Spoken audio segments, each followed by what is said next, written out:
metem bom energia. Nós vai preparar a mesora para vai saber a escola, porque é muito nada guardar-me.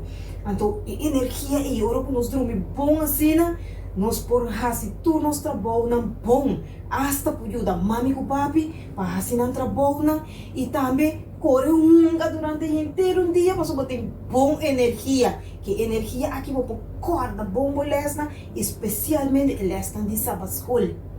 E que vai para minha direita, mesura, se não importa temprano. Agora, prometo que vou começar a direita. Tem coisa que eu tenho que corda.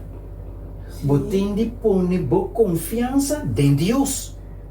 Eu tenho que confiar em Deus que tudo é plano que eu tenho para o dia de hoje. E se eu pôr boa confiança em Deus, seguramente tudo coisa vai bom. Porque me lê um versículo de Bíblia, Pablo? Seguro. Mira aqui que o apóstolo Pablo está papia na Hebreu, tem capítulo 10 e versículo 35. Pensei, não tirar vossa confiança a fo, qual tem grande recompensa. Apóstolo Pablo está avisando, não? Se você tem confiança em Deus, a recompensa também está grande. Pensei, tenha confiança em Deus para tudo o que você tem que vai fazer para o dia de hoje. Sim, é verdade. Tio Winnie, porque a senhora oração para mim, prometo que me vai orar? Claro que sim. Laga nos barriza. Dushi tata que está na chelo, danke que vai dar nos uma noite mais bendicionada e sossego. Danke que vai abrir nos o awe mainta que nós mira a luz de dia.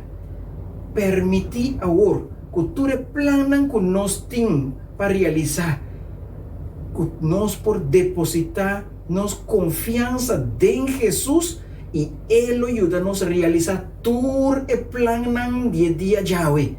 Danke, Senhor Jesus, para contestar-nos. Em nome de Jesus, nós te pedimos, reza e agradecer. Amém. Amém. Danke, tio Winnie. Na ordem. Bom dia, Muchanang. Feliz sábado.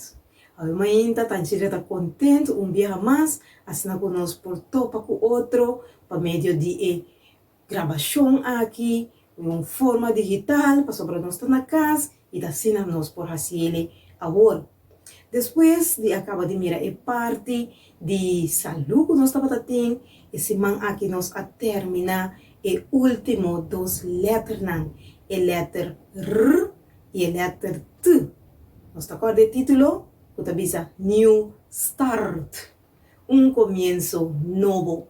E parte R, estamos a papia de rust, of também nos por ganhar a palavra repouso, of também nos por visa em inglês, rest. Assim, hora que nós temos sossego suficiente, rest, repouso, of rust, nós temos energia. Sobre esse hilo está bom para nos curva, nós está trazendo novo, para nos por fazer turnos coisas. Pero nós por mira é parte de tu, que também está trust in God, confiança em Deus, e sei que é o mais principal para ajudar-nos para fazer tudo quando nós temos que fazer de uma boa forma. Pensei muito nunca olvidar de fazer oração, nem tampouco para por estudar a palavra de Deus. Lendo nos Bíblia, estudando de amor de Jesus, turcos lo vai nos bom. E a imagina também, nós lo que felicitar, nos mucha não. Tu resnan com a cumpleaños de esse mango passa, of awe sábado. Então, tanto Indra, não estava de número de de nós chiquitina com assim, aia, de semana com a passa. Pensei, awe, tanto Indra que bisele, Fabien, macha, Fabien, para su cumpleaños, e seu nome está Dayton Proctor. Dayton Proctor, hope bendição de Deus, pabo. Nós turta felicitabo, tures não que programa aqui que eu vou apresentar para vocês tur sábado, nós que felicitamos na tur, que estava de fiesta, awe, e nós não tá lubida, é mami de Dayton, que também tá manda felicitação muito especial para o Dayton Proctor, hope e felicitação, bendição de Deus, quando por seguir cresce mucho amor grande e saber para Jesus e para todos estão rondo DJ. E nos leste esse man aqui, todos dois lestes não conosco que a gente está apresentar de classe de cuna e também de kinder, nós muitos de kindergarten, tá papia de mesma história, sim, de desayuno, canto de la mão. Well, ave mahinta, pangkutanji un rato, canto de la mão.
Qual é o piscamento?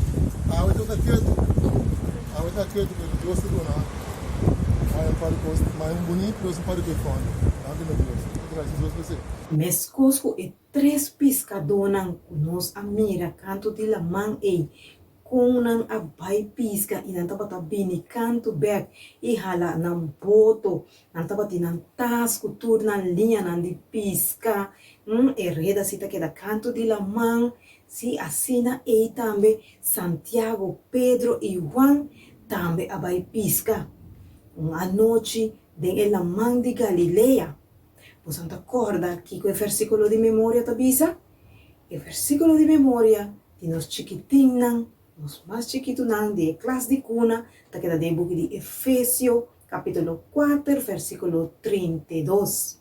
E para estar mais grande, tá queda de book de Promete Tessalonicenses 5 de 5, para nós muchanan de kinder. E tabisa nós, para nós estar bondadoso com o outro, estar de cuna, e para estar mais grande, para nós ser bom com o outro.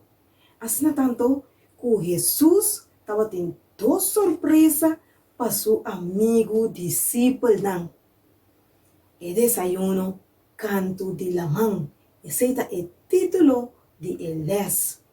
Well, meu chanang, ora com Santiago, Pedro e Juan a subir a mão, ducha-se aqui de nam boto, não estava feliz e contento, passando nam por bem com algo de comer.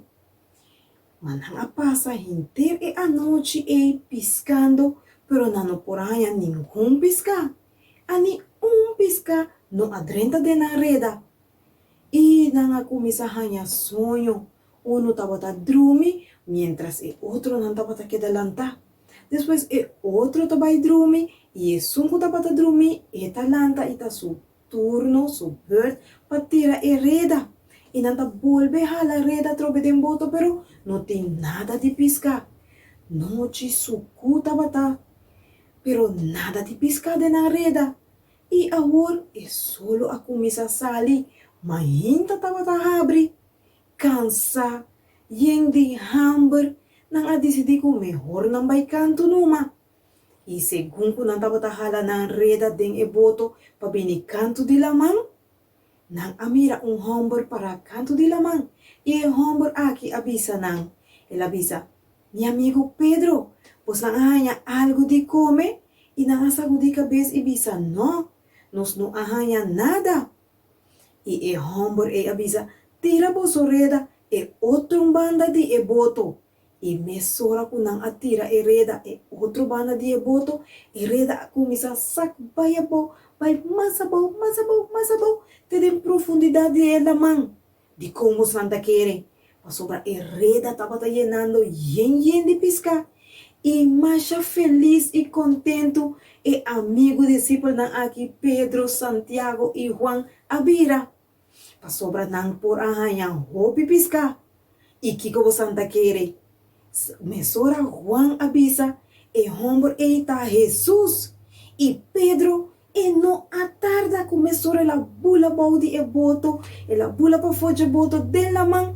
E landa sina binicanto. Pasobra tabata Jesus. E Jesus aduna nang e prome surpresa sina e prome regalo di yena na reda yen de pisca. E ora ku Pedro ayega na canto, Pedro a topa e di do surpresa.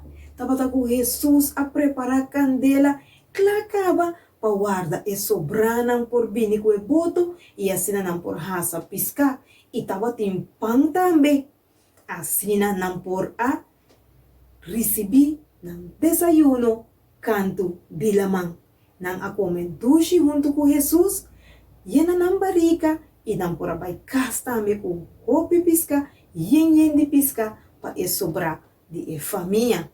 Assim não tomo na, Jesus tabata bondadoso com seu amigo, discípulo não. E corda que o versículo de memória tabisa, pa nós tá bondadoso uno com o outro, of hasi, lo que está bom com o outro. E se então tabata el les de el luna de abril e nós está termina e nós está visa de outro viaje.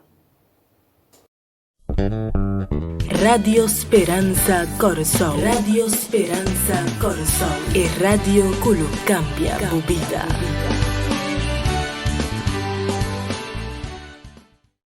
Bom dia, Muchanang, Mayor ng Tour. Feliz sábado a vos nang awemeinta.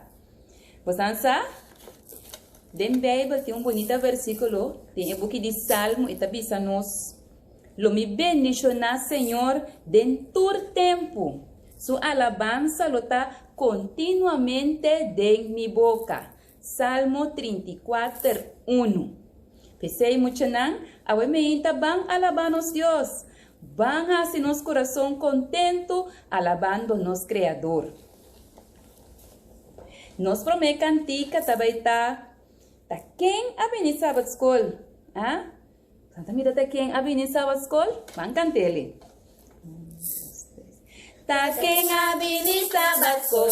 Abo, ta quem abini sabat skol? Abo. Não está contento com a vida. Awe, não está contente com a vida. Awe. Amém. No seguinte cantica também está Jesus di laga tur emocionan. Ok? Jesus di laga tur emocionan. Jesus di laga tur emocionan. Jesus di lagature muchana, vini, mucha dos, mucha tres, mucha vini, cuatro, mucha cinco, mucha seis, mucha vini, siete, mucha ocho, mucha nueve, mucha vini, 10, muchana, vini, 10, muchana, vini, Jesus roept. Alle kleine kinderen, Jezus roept. Alle kleine kinderen, Jezus roept. Alle kleine kinderen, komen. 1 kleine, 2 kleine, 3 kleine kinderen. 4 kleine, 5 kleine, 6 kleine kinderen. 7 kleine, 8 kleine, 9 kleine kinderen. 10 kleine kinderen, komen. 10 kleine kinderen komen. Ok, nos último cantica pa awemeinta de bebira. Con el día lota, hora nos llega. Shelu. Ok? ¿no? Con el día lota. Ora no llega Ajá. con el día lota. Lota. Ahora nos llega Shelu. Con el día lota. Ahora nos llega Shelu. Oh, con el día lota. Canta, baila, bula y grita. Ahora nos llega Shelu. Canta, baila, bula y grita. Ahora nos llega Shelu. Canta, baila, bula y grita. Ahora nos llega Shelu. Oh, con el día lota. Asame wante, tewi miti ahemo. Asame wante, tewi miti ahemo. Asame wante, tewi miti ahemo. Oh, Asame wante, sini dasi chongo pili, tewi miti a heaven. sini dasi chongo pili, Tewi miti a heaven. sini dasi chongo pili. Tewi miti a heaven. Oh, asame one day. Oh, asame one day. Oh. Asame one day. Sim, Muchanan. Dan que vamos nan stem bonita nan kupora canta e dona alabança na nos Deus. Agora que nos vai seguir mesora com el este menor, for de e-book Ponto de Poder. E a meinta nos tem Fernando junto conosco. Fernando tá novo de classe aqui. E nós está contente com o período nós a com el este 4 aqui que tem titular Cristo Aha, Cristo su gente nan. Ok, Fernando, por ler para nós o texto de memória? Ok. Assim nanto, você não está estrangeiro, nem gente desconhecido mais, mas você está com cidadão, junto com o santo nan, e você está de ainda nan de casa de Deus, com a ordem tra arriba e o fundeste de apóstolo nan, e o profeta nan, de qual Cristo Jesus mesmo da e pedra de esquina principal. Efésios 2, 19-20. Amém. Danke. Tremendo texto. Tabisa quem nós está e que nós temos quase. Bom, me tem um par de perguntas aqui na Fernando e que vai ajudar-me. Para sobrar, tabata hora para o evangelho a seguir expandir, seguir plama em outro país não para assim não por escutar mais de Cristo Jesus. Antota e não de Cristo, tesnan que tabata preparar para baixar-se esse aqui. Abo kiko não aqui é discípulo e apóstolo não aqui tabatim? Não tabatim união. Opi bom. Essa união tá importante. Sem união, coisa não tá cana bom. Opi great que não tá batating esse. Agora, na qual está tabating mestre de mudança? Na estado de Antioquia. Ah, a estado de Antioquia tabating mestre de mudança. Então ele tá quem não a decidir para mandar vai em não? Na Amanda Barnabas. Ok, Barnabas vai. Di ko na manda Barnabas. So, estava tem habilidade para encorajar cliente ng novo. Ok, tremendo. Então, você, Fernando, tem o book de Hechos ng Jesus 24, eta bisa um tique mais de Barnabas. Eta bisa, Barnabas estava homem cheio de Espírito Santo e fé. Pois não há um mal escoco para mandar Barnabas vai em nanang. Outra pergunta. Kiko, vou por conta-nos de Antioquia. Well, tem o Império Romano está de 3 estados mais grandes. E ele não estava de tour caminho para esse negócio. Okay. Estava um lugar bonito, mas também tem roupa e corrupção. Não estava a adorar Deus Daphne. Wow! E último 2 pontos não que vou dizer aí, Fernando. A minha atenção basta. E não estava tem corrupção. E tal o que está passando também de nosso mundo awe. Roupa e corrupção. E parte que babisa e de Deus que não bata adorar é Deus falso, Deus de Dafna, que menta trabalho pisar Barnabas aí com em nanang. Ok, outra pergunta. Segundo Barnabas, quem só por a cambia ainda, passou ainda não digo nem Barnabas, coisa tá bom trabalho, coisa de bom coisa para bobar assim. Segundo Barnabas, quem só por cambia ainda. E graça de Deus só por cambia ainda. Amém, amém. De verdade, é um homem saber. Hope bom. Barnabas estava a predicar, estava a duche para mirar quanto gente estava a aceitar Jesus. Pero estava tem mais trabalho para assim que isso não estava a pôr. O que estava a solução para isso aqui? Ela vai buscar Pablo. Oh, porque é Pablo que promete para chamar solo que estava a matar seguidor de Jesus. Na mira Pablo também está na candela trando para Jesus agora. Até quando vai buscar para ajudar, bom. Agora não dosa começar a entrar na Antioquia e quando não arranha. Não estava chamando cristiano.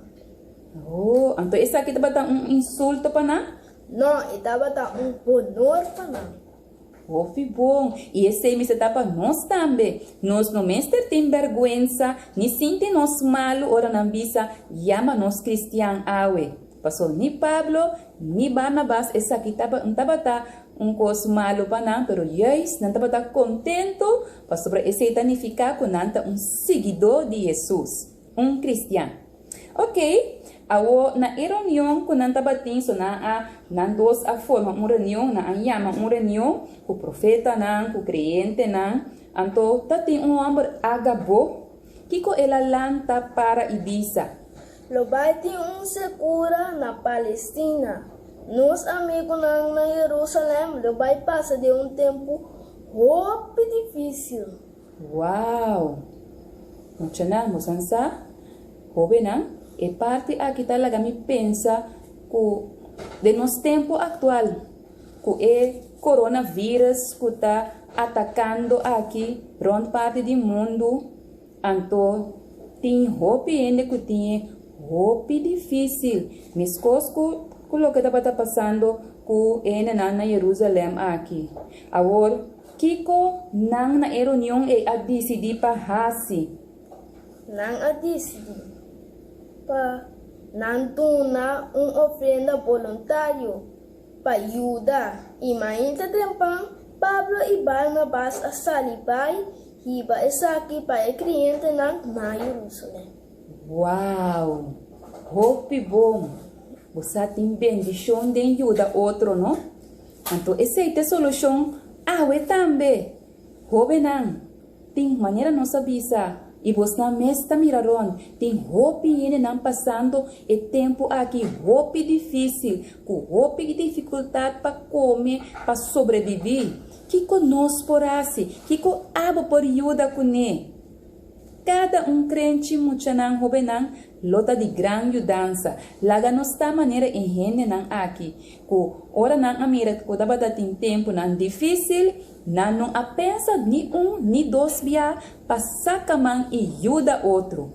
Bom, ele aqui tá grande lesson de que tá ajuda outro. E esse aí nós está, pensei nós tem em mundo aqui, para nós ajuda outro. Fernando, danke para compartilhar elas conosco. E siga estudia, siga as bobeiras, bobenambos, não também, siga estudia, siga passo só tem hope, bendição, den elas na bonita aqui. Tava prazer para aprender com o teacher Uka. De minha parte também.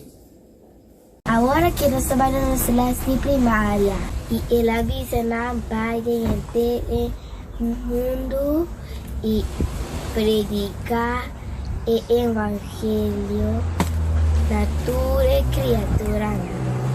Marco 16:15. Você estava tem uma notícia que mostrava que era contra outro menino. Agora Maria Magdalena estava prometendo que era contra e não por aguanta para bisa com Jesus a necessitar. Estava já domingo mainta, depois de sábado mais difícil da vida de discípulo. Jesus amor de graf de José de Arimateo. Kaba nang akore baikas pawarda sabat. Hey muchanang, kumbay, amita Maria Magdalena. Bosnansa, e momento ei com Jesus amori na cruz, nós estava tá hope tristo. Anto, já domingo meinta trempang, nós vai na graf pa asina nós pora limpiele, nós vai com os pecerei, tudo cosnan. Ora nós chega nos di, tá quente bem ajuda nós, hala e pedra pisa ei. Anto nós mira que pedra tava tá kita acaba. E ei nang muchanan tava ting angle, nós mira angle.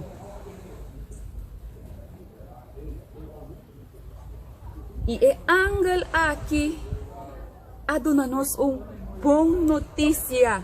Sim, ela avisa nós com Jesus, Jesus a ressuscitar, está vivo e nós sabemos contento. E nós lançamos chanang mino por a guarda, liberar mino por a guarda para me corre vai, bisa turende, papai bisa discípulo não promete Jesus, com Jesus está na vida, bom notícia muchanang, nós Jesus está na vida.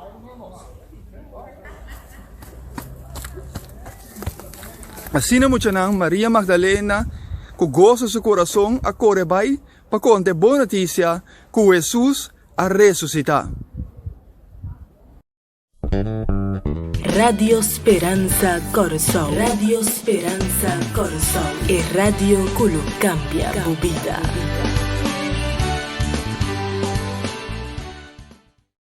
Assim não estamos de forma aqui. Nós a terminar nos repasso dan de les e programação que nós estava tipos nan ave sábado mainta e nós ta despedir com palavra de oração para nos porcear. Nós tata kuta na shelo, nós ta chama masha danki de tabata junto com nós ave mainta. Danki pa tur po bendicionan ko potatuna nós. Danki pa proteção, especialmente para emuchanan que porta passando de temporada hope difícil e para nós também que na casa seguir bendicionando-nos. Queda conosco durante o dia sábado aqui e treze-nos junto a trove outro sábado em nome de Jesus. Amém. Ayo, de outro sábado. Radio Speranza Corazón. Radio Speranza Corazón. E radio culo cambia tu vida.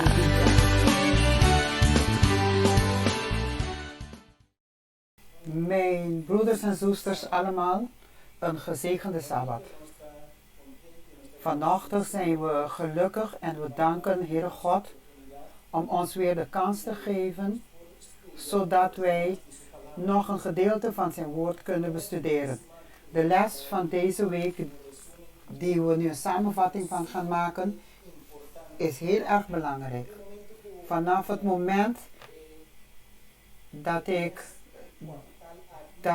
deze les van deze kwartaal heb gezien, dacht ik dat het een goede les was, want het is gestuurd in een tijd, in de beste tijd, waar vaak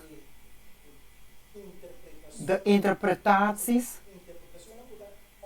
interpretaties die steeds meer worden en in vormen die niet kloppen in de Bijbel. En het wordt steeds meer in de wereld, in de religieuze wereld.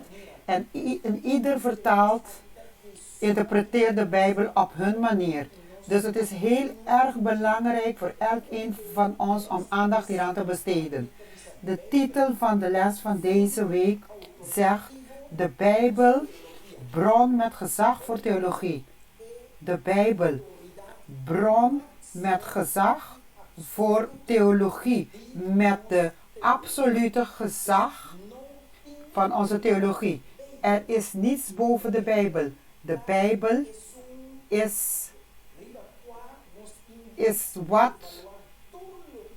is wat wij gebruiken, wat we evalueren, of het overeenkomstig is met de Bijbel of niet. Wanneer we iets hebben gedacht, of we iets hebben geanalyseerd, maar als het niet overeenkomstig is met de Bijbel, dan moet het vallen. En dat wijst de les ons deze week, vanochtend, want we hebben onze les al gestudeerd. De Bijbel is de bron van de christen. We moeten zeggen, de vers is ook een vers dat op zijn plaats is en een sleutel is voor de religieuze wereld. Maar vooral voor degenen die het woord van God willen volgen zoals God dat aangeeft. En God geeft enkele versen om aan te geven, zodat elk een van ons kunnen zien of we op een goede weg zijn of niet. Deze indicatie is om te meten. Elk een van ons, als we deze vers zien zoals de kerntekst in Jesaja 28, het geeft ons een richting hoe te evalueren of het goed gaat, of het slecht gaat, of het goed op weg is of niet goed op weg is. Vers zegt in Jesaja 28, ga dan alleen af op dit onderricht, op mijn getuigenis. Spreek uitsluitend volgens deze woorden, waartegen geen bezwering bestaand is. Heel erg belangrijk. Een vers dat een sleutel vormt dat God aangeeft in Jesaja 28. Ga naar de wet en naar de getuigenis. Ga naar het woord van God. Als de mens met wat voor interpretatie dan ook dat de mens kan geven niet conform is.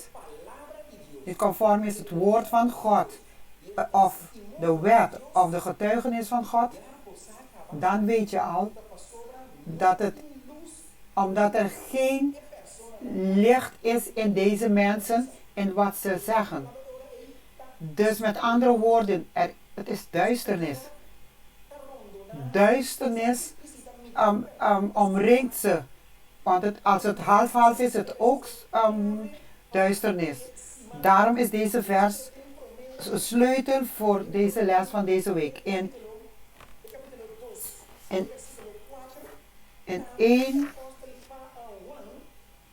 1 Johannes 2.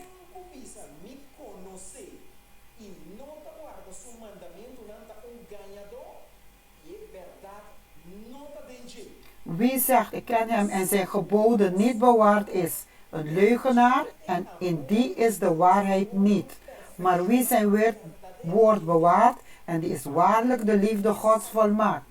Hieraan onderkennen wij dat wij in hem zijn. Dus heb je gemerkt? Johannes zegt hier, zegt precies hetzelfde als Jesaja. Degene die zegt, ik ken God, maar zijn geboden niet bewaart, dan is hij een leugenaar. En er is geen waarheid in hem.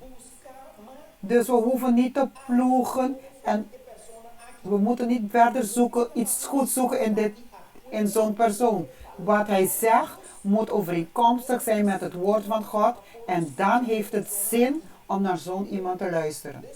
Dus tegenwoordig, broeders en zusters, is er bijna geen enkele christelijke denominatie die de Bijbel gebruikt, die de Bijbel niet gebruikt. Om het te vervangen, om uit te leggen of om te geven wat zij willen naar voren brengen. Bijna alle denominaties gebruiken de Bijbel. Om vast te leggen wat ze willen zeggen. Maar de rol van de heilige geschriften,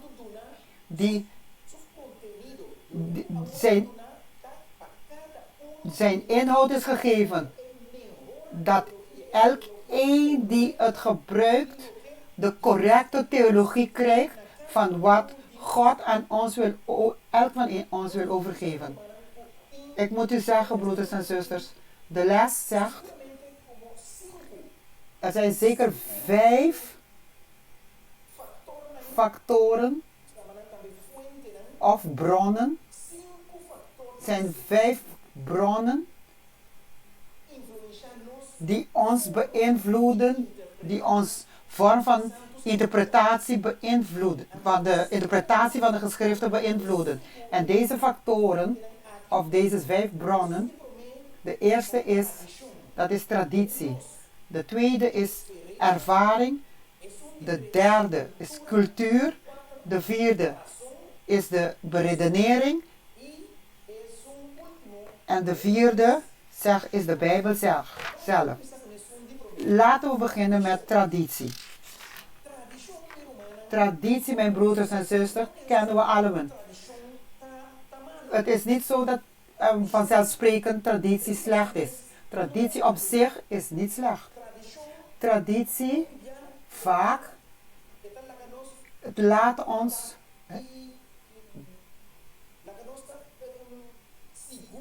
laat ons zeker zijn, laat ons verankerd zijn aan de wortel van waar we zijn gekomen. Het laat ons denken aan ons verleden, van waar we gekomen zijn. De Bijbel zegt in Colossenzen 2:8. Let op.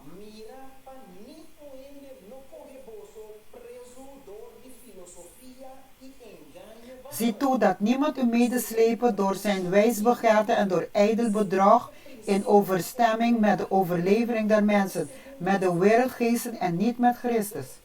Dus de Bijbel waarschuwt ons dat traditie kan goed zijn, maar kijk goed uit, want niet alles van de traditie is goed. Kijk hier naar een traditie waar Paulus spreekt aan de Romeinen in 1 Korinthe. Kijk naar een mooie traditie.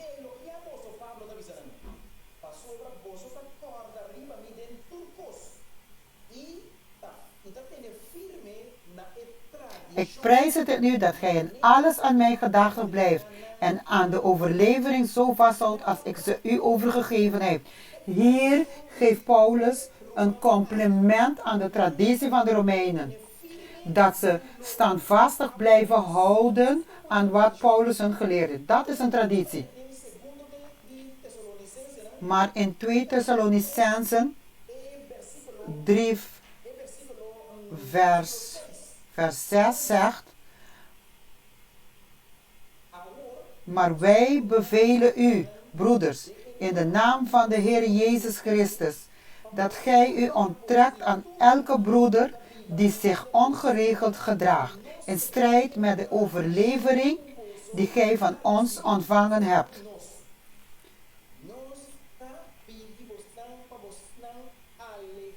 Wij vragen u dat gij u onttrekt aan elke broeder die zich ongeregeld gedraagt, in strijd met de overlevering die gij van ons ontvangen hebt.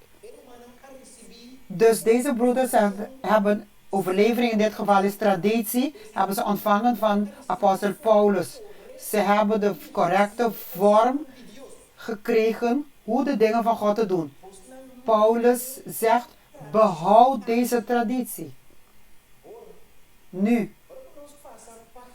als we naar Jezus gaan, Jezus geeft ons om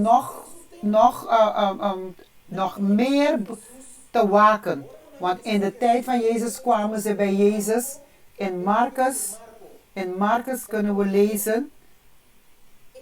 In Marcus 7 bij versen 1 tot en met 13 vertelt de Bijbel dat toen ze bij Jezus kwamen, toen de farizeeërs, de hoge priesters, kwamen ze bij Jezus om Jezus te bevragen.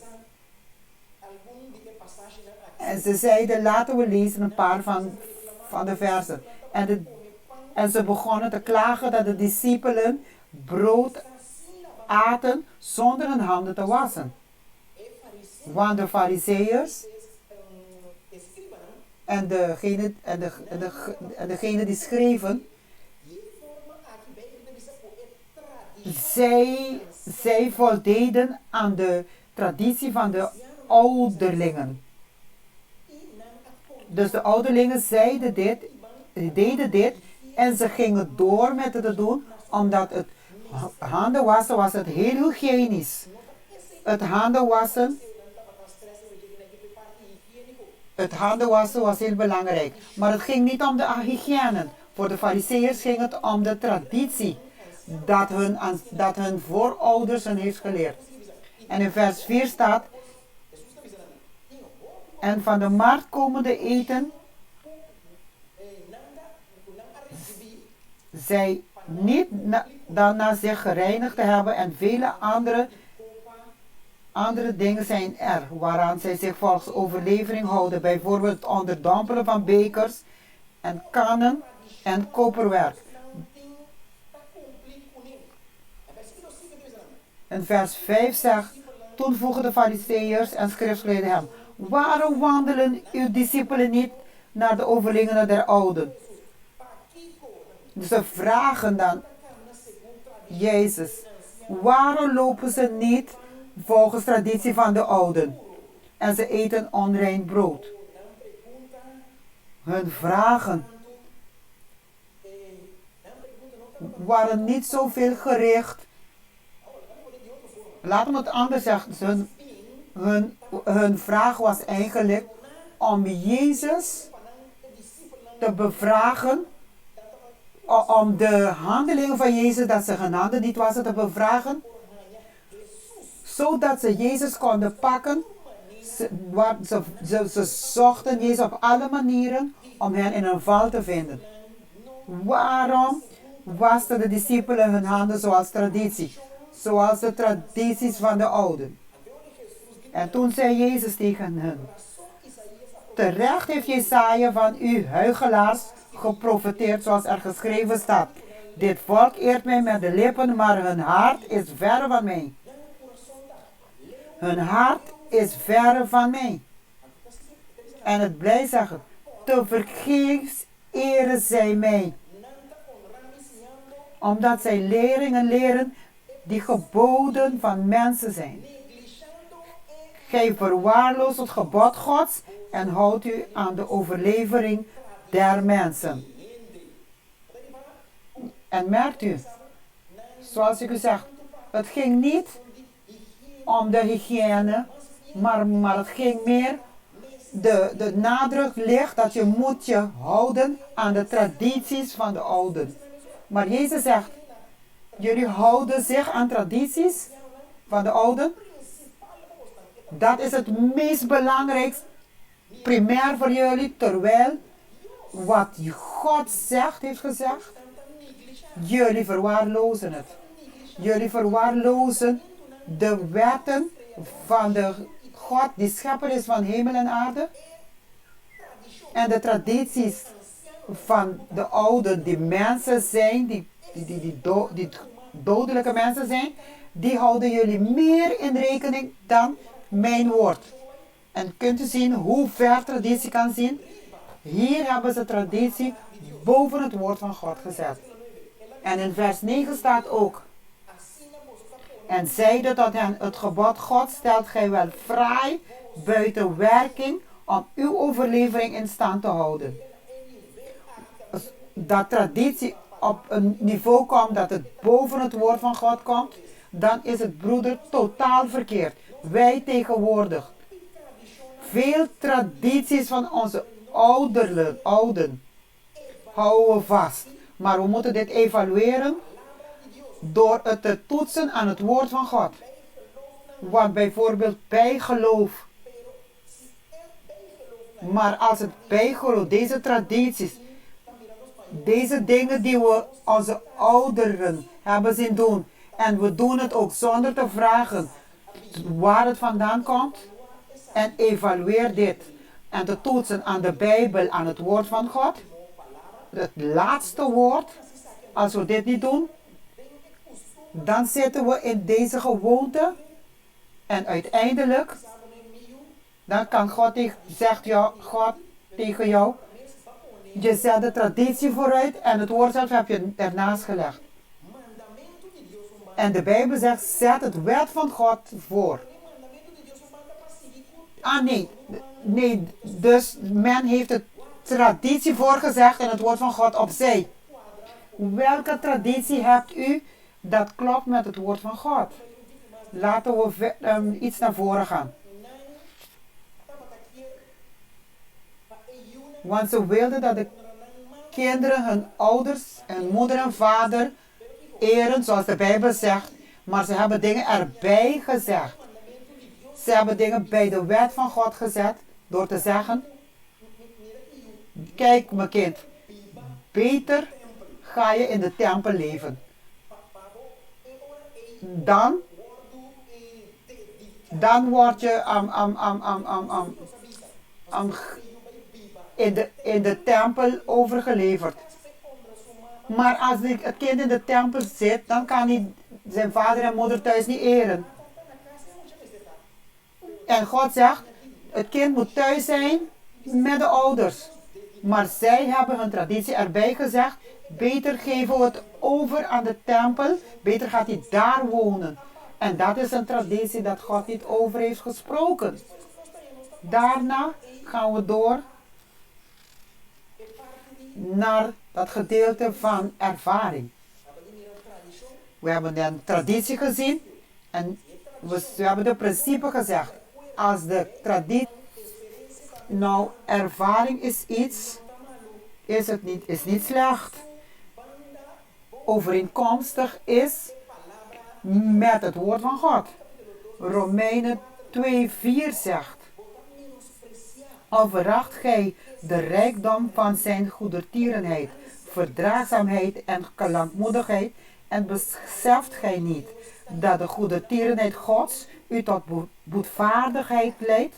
Dit gedeelte van deze vers laat ons begrijpen dat God nu in zijn woord wil dat we ervaren, dat we God zelf ervaren. God wil dat we een ervaring hebben met God.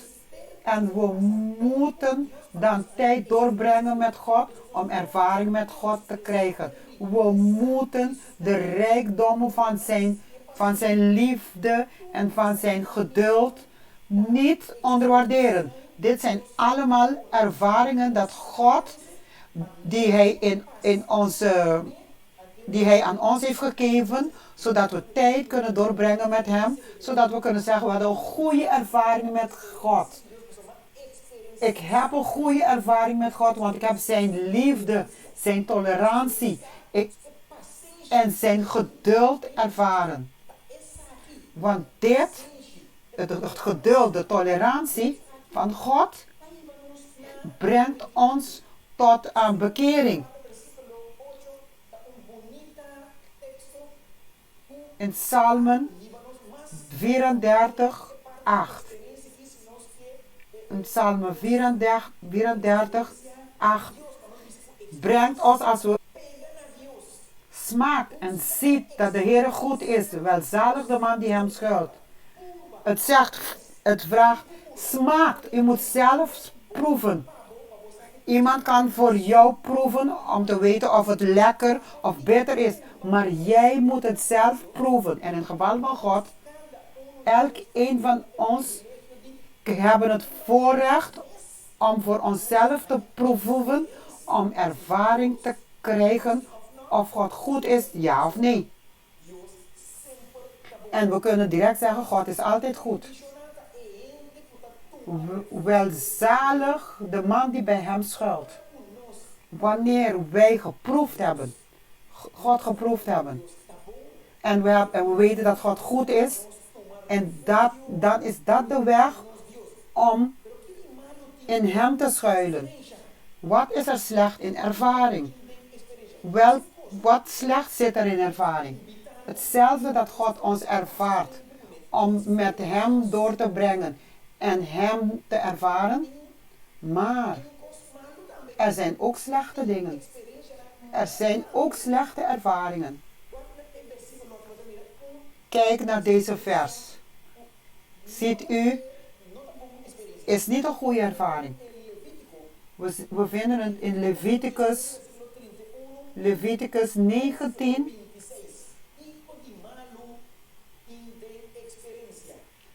In Leviticus 19, 31 en 26.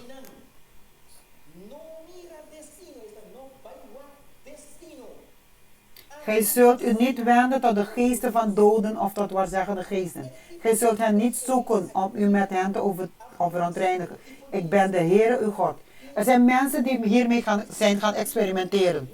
Heel veel mensen gaan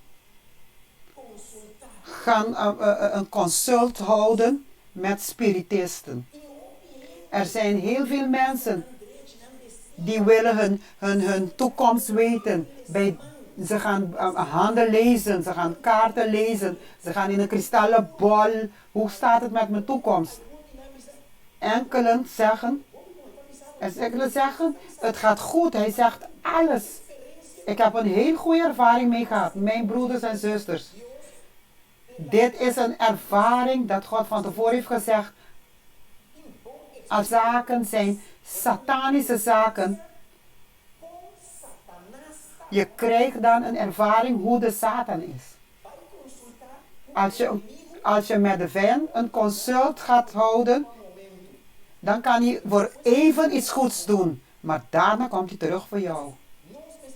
Dus we moeten doen zoals de mannen in het verleden, in het Oude Testament. En het Nieuwe Testament. Jacob. Toen hij gevlucht was. En hij is naar Laban gegaan. En hij moest op de grond liggen. De Bijbel zegt, daar, zegt de Bijbel, verscheen een licht op hem. En hij droomde hoe hij een trap die naar de hemel ging. En engelen gingen heen en weer op die trap. Toen Jacob wakker werd, waarlijk, dit is het huis van God. Dus Jacob had een enige ervaring met God. In Petrus in het Nieuwe Testament. Toen Jezus zegt, gooi de net aan de andere kant. En Petrus twijfelde. We hebben de hele nacht gevist. Maar op uw woord gooi ik de net. Ze hebben toen zoveel vissen met die net gevonden. En Petrus moest de net dichterbij. Hij moest in het water springen. En ging aan het strand. En hij knielde voor God. En hij zegt, ik ben een zondaar. En dit zijn heerlijke ervaringen die God ervaren. Niet bij de vijand van God. Dat is niet het beste. Want daar, de vijand neemt van jou. En daarna neemt hij uiteindelijk jouw leven ook van jou. Cultuur. Dat is ook iets, op zich is niet slecht. Cultuur is niet slecht. Wij allemaal behoren tot een cultuur. Wij zijn allemaal deel van een cultuur. Waar we zijn geboren, de wijk, het huis, het land. We zijn allemaal deel van een cultuur. Niemand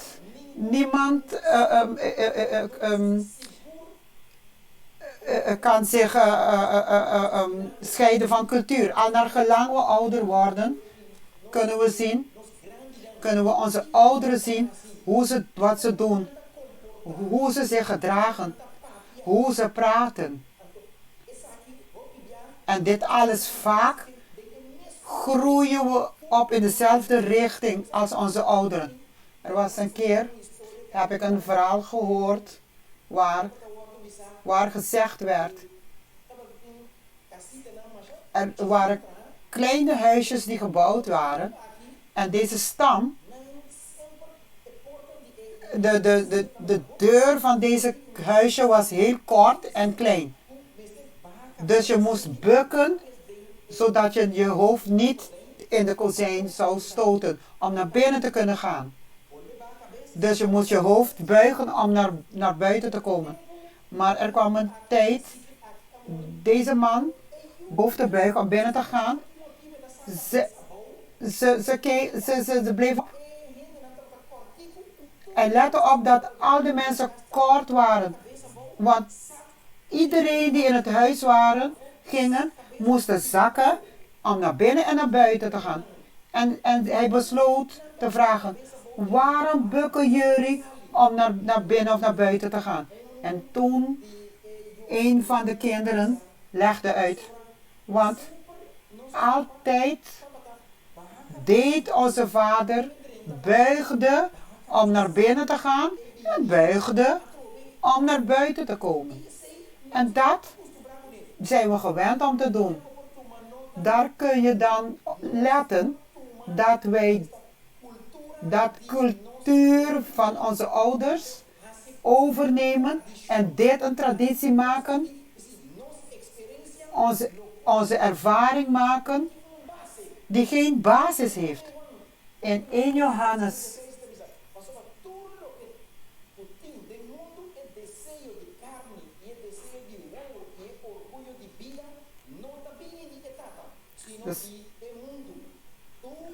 Dus alles dat van de wereld komt, alle wensen van het vlees en van het oog en de trots van het leven, komt niet van de Vader, maar van de wereld. Maar er zijn heel veel landen die cultuur hebben en een bijbelse invloed hebben. Zelfs in landen dat niet zo zijn, kunnen we culturele elementen vinden die perfect zijn en overeenkomstig zijn met de leerlingen van de Bijbel. Maar wat is er slecht in cultuur? Cultuur kan raakvlakken hebben dat goed doet of vice versa. We moeten opletten met cultuur, want het kan kleine delen hebben. We moeten de cultuur evalueren en toetsen aan het woord van God. Zoals we in het begin hebben gezegd. Alles wat we ervaren, we noemen het cultuur. Maar de Bijbel bevestigt het niet, dan is het niet goed. Wat veranderd moet worden, zijn onze culturele kenmerken. We moeten kijken naar onze wensen die we gewend zijn. En we zeggen het is cultuur. Nee, broeders en zusters. God heeft het woord gezet om onze cultuur te toetsen. Aan het woord van God. We gaan nu naar verstand. Beredenering.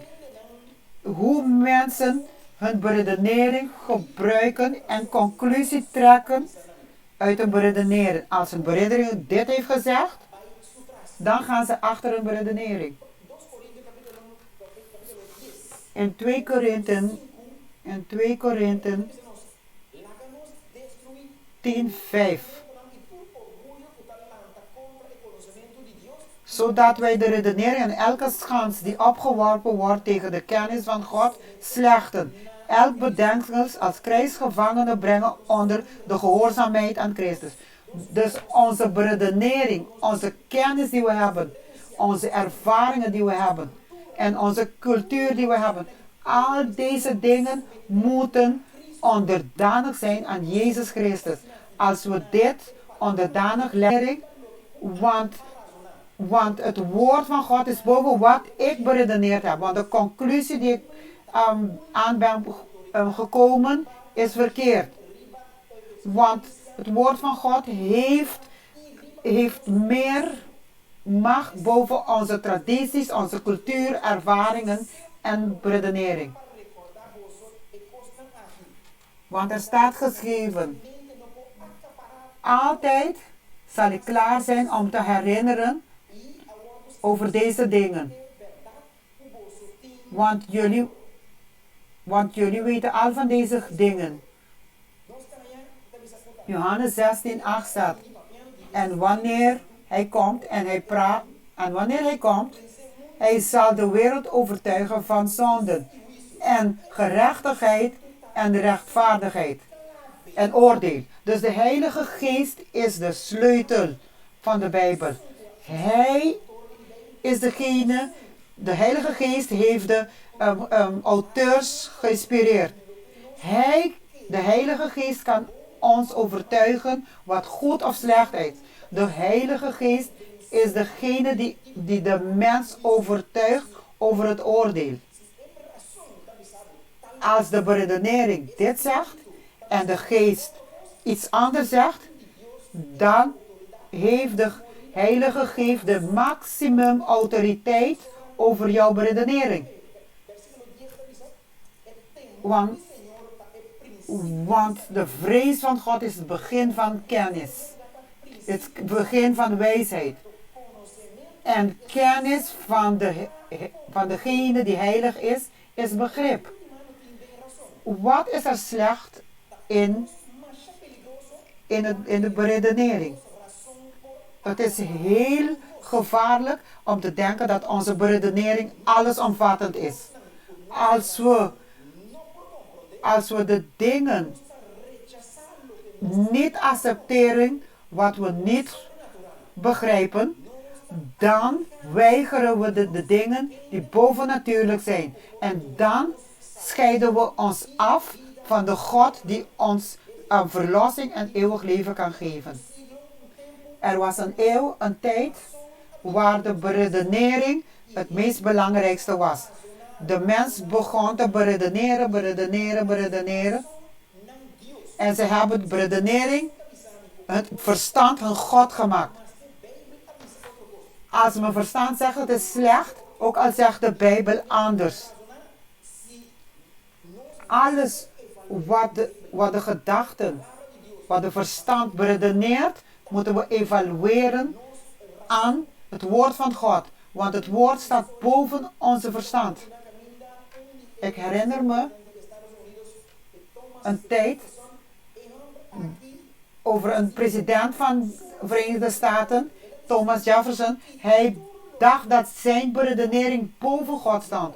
Hij heeft alles van de Bijbel, wat niet logisch was, alle wonderen wonderen van Jezus weggehaald. De opstanding van God, van Jezus weggehaald. Dus toen dacht hij, nu is het zo. Hij wilde zijn beredenering opleggen. Dus hoe we ook beslissen dat onze beredenering het grootste is, dan zijn we verkeerd. Want uiteindelijk zal het woord van God overwinnen. En de laatste onderdeel van de les praat over de Bijbel. Want de tekst zegt, want als jullie Mozes hadden geloofd, zullen jullie mij hebben geloofd. Want hij heeft over mij geschreven. De patriarchen, de profeten, hun allemaal hebben geschreven over Jezus. Ze hebben allemaal over Jezus gesproken. Dus het geschreven woord heeft zijn autoriteit. Mozes heeft over mij geschreven. Wat in dat boek geschreven staat, heeft over mij geschreven. Dus geloof wat Mozes heeft gezegd. Dus als jullie niet geloven wat ik doe, dan geloven jullie ook niet wat Mozes heeft geschreven. Wat goeds heeft Bijbel erin? Bijbel is de boek dat Jezus ons zelf uitnodigt om te lezen.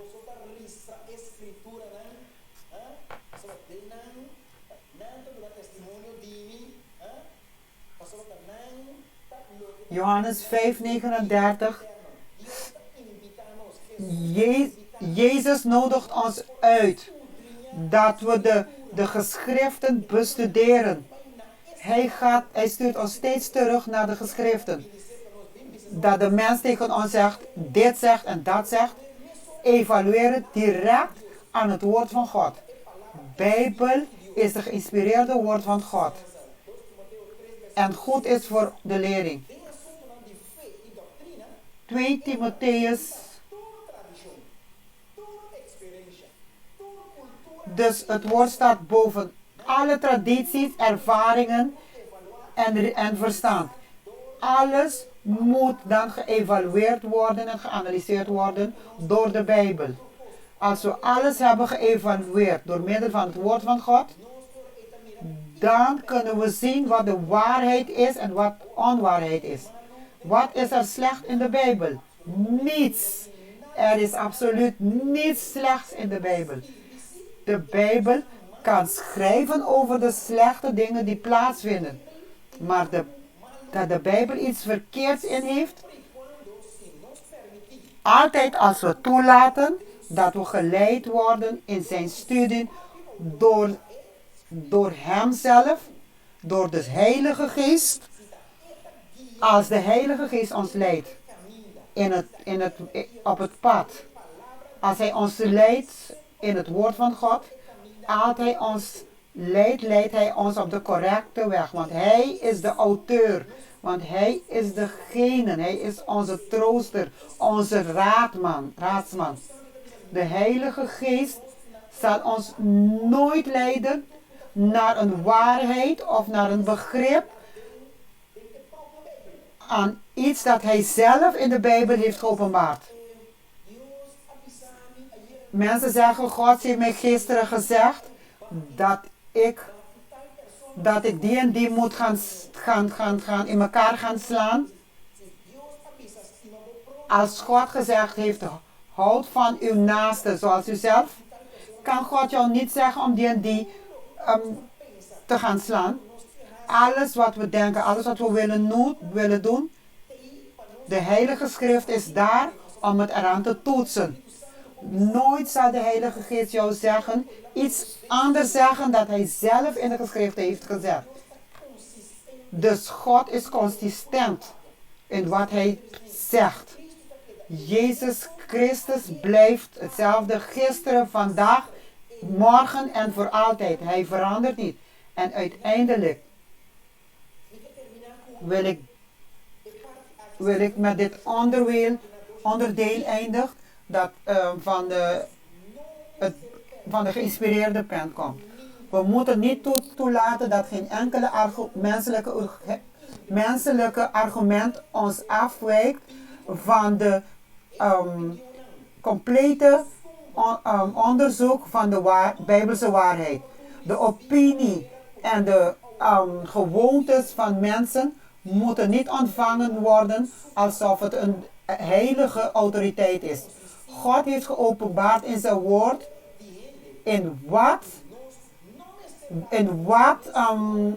uit wat bestaat de verplichting van de mens.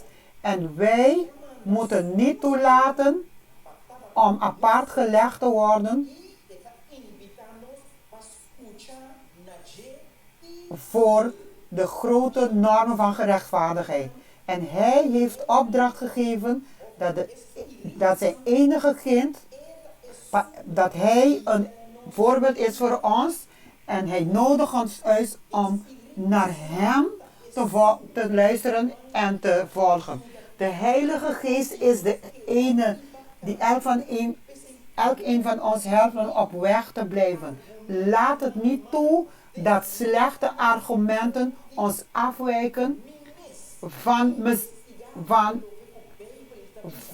van wat ik zelf heb onderzocht, wat de Bijbel zegt.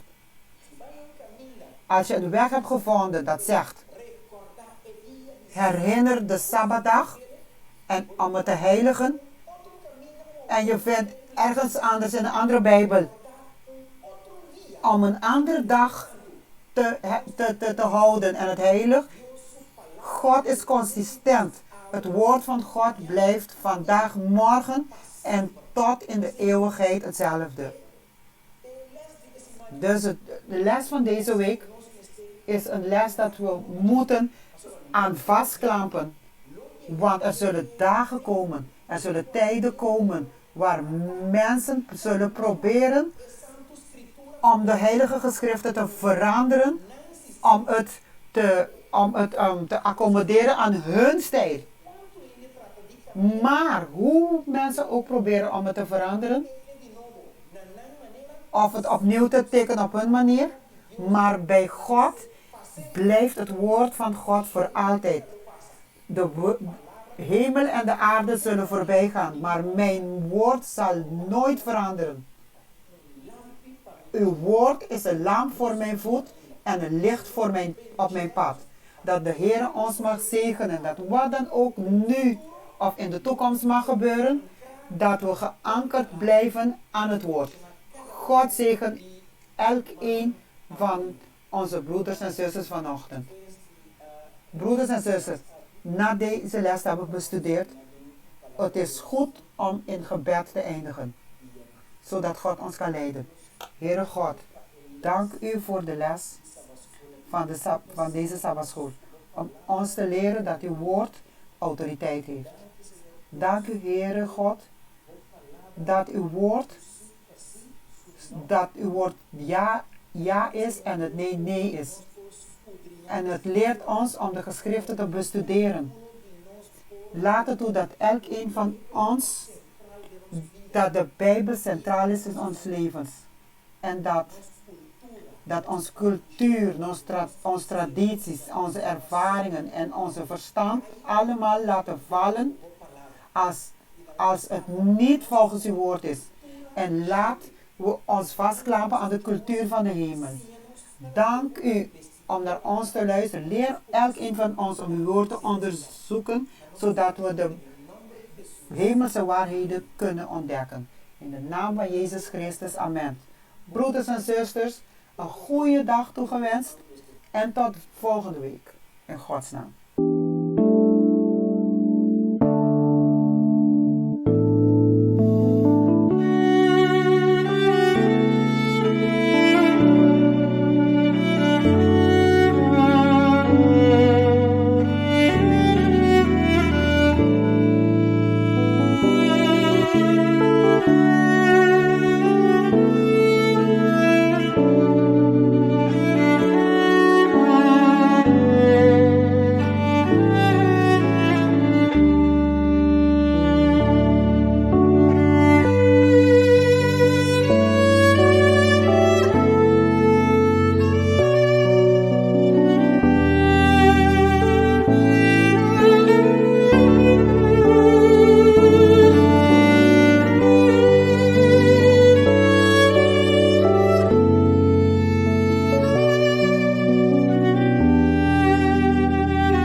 Radio Speranza Corazón. Radio Speranza Corazón. E Radio Culo Cambia Bobida.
Het lied dat we in de achtergrond horen zegt: in gebed vind ik kalmte, in gebed vind ik vrede. Doe gebed, verfrist de ziel. Praten met God brengt troost.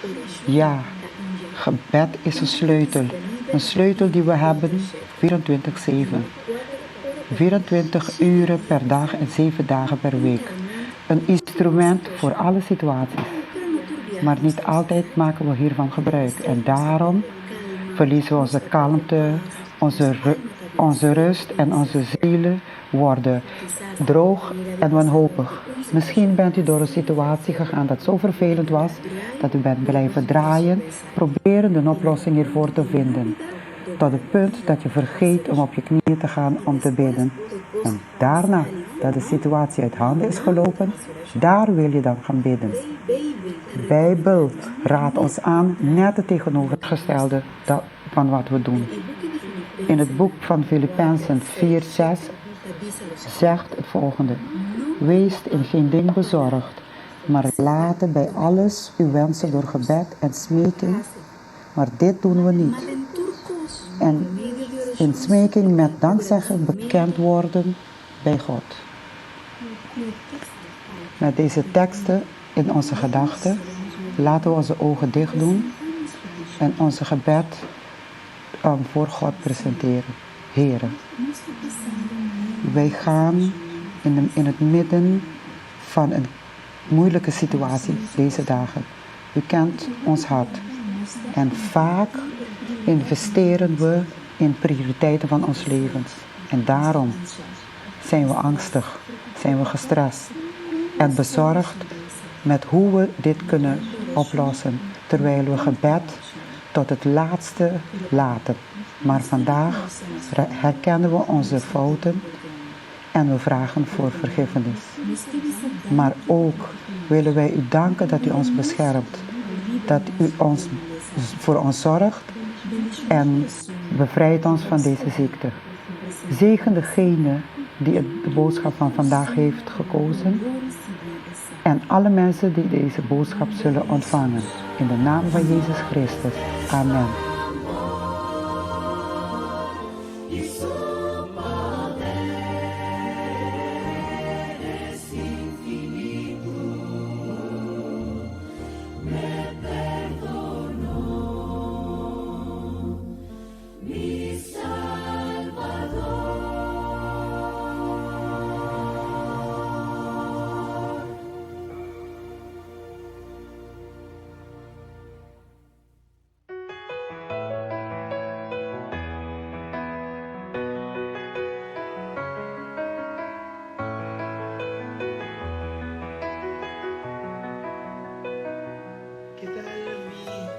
Goeiedag, mijn geliefde broeders en zusters. Bedankt om ons weer toe te laten in uw huis.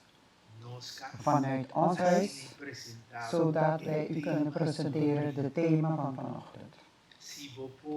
Als u het thema kon zien vanochtend, God begrijpt jouw angst.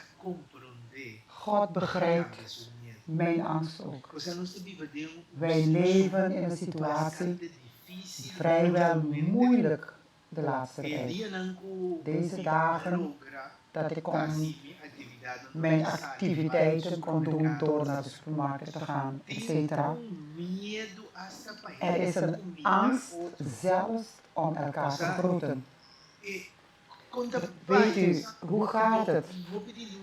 Velen van ons leven in angst.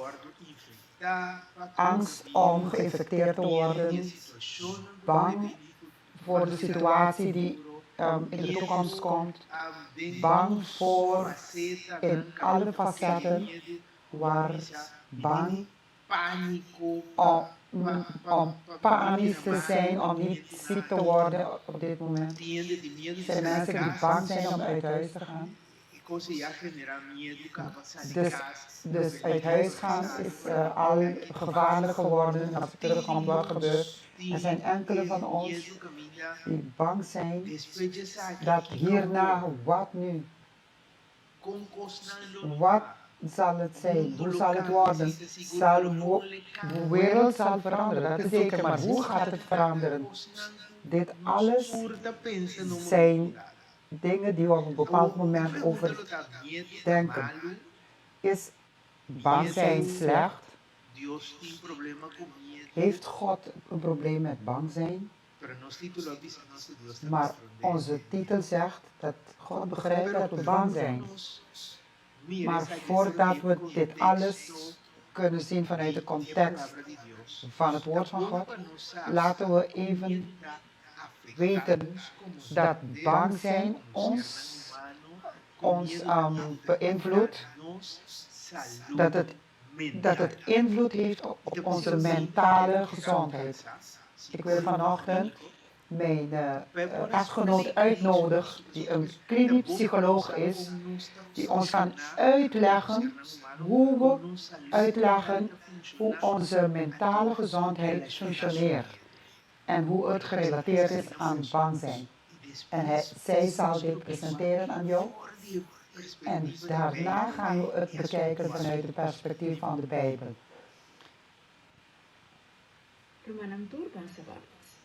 Broeders, goeiedag.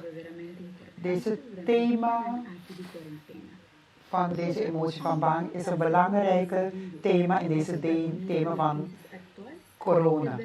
Ook al kan blijken dat coronavirus de principele auteur is in deze dagen, is de principele auteur onze emoties. En daarom moeten we deze persoonlijkheid kennis maken. De persoonlijkheid zal ik presenteren om mee kennis te maken.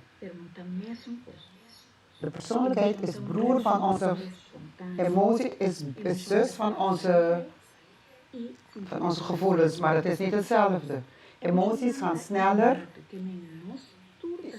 Onze emoties kunnen we niet voorbij gaan. Wij hebben het allemaal. Zelfs kinderen hebben en het is universeel. Elke persoon heeft 6 basis emoties. Dat is geluk, woede, verdriet en bang zijn. Wetenschappers zeggen dit hiervan. Fysiologische theorieën zeggen dat emoties een reactie is intern van ons lichaam die zich presenteert onder een stimulus. Emoties is niet iets dat de mens maakt, maar iets dat God ons gegeven heeft. Dat God ons gegeven om ons intern te balanceren en zodat we ons kunnen uiten. Daarom, het uiten van emoties is goed en zelfs gezond. Zolang wij ze kunnen controleren en dat zij ons niet controleren. Dus geluk, woede, viesheid, onverwachtheid zijn natuurlijke emoties van mensen. Elk heeft hun functie. Vandaag brengt de karakteristiek van bang zijn. Bang zijn als een emotie is een gecontroleerde antwoord dat staat voor een gevaar, voor een angst. Het kan ook een ongecontroleerde emotie zijn voor iets dat niet bestaat, voor een fantasie. Bijvoorbeeld, we kunnen een emotie uiten voor iets dat reëel is, iets dat nieuw is, onwetendheid, of als we voor iets staan dat zo groot is, of zo hoog is, of zo diep is, dat wij het niet de totaliteit van de situatie kan zien. Broeders en zusters, herinnert u, emoties zijn componenten die fysiologische, psychologische en neurologische en cognitieve karakteristieken. Nu begrijp je het beter. Dus bang zijn bijvoorbeeld, dat veroorzaakt hartkloppingen. Een gevoel, een niet aardige gevoel in jouw borst. Dat is een fysiologische reactie. Maar het veroorzaakt ook een staat waar dat iemand zijn beredenering in een tijdelijke periode kwijtraakt. Dat is neurologisch. En de cognitieve component vindt plaats als de persoon zich staat voor een situatie van gevaar en dit waarde geeft en categoriseert als iets dat je bedreigt zijn leven of boven zijn krachten gaat of boven zijn capaciteiten gaat. Of als het gezien wordt als een situatie die hij of zij kan confronteren. Dus al deze reacties helpen ons om veel energie te gebruiken om ons te beschermen op twee manieren. Door ons te, om ons te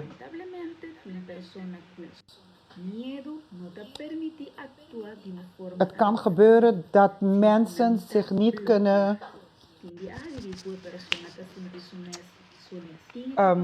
thuis stellen met de situatie, maar zijn bang om de situatie te confronteren.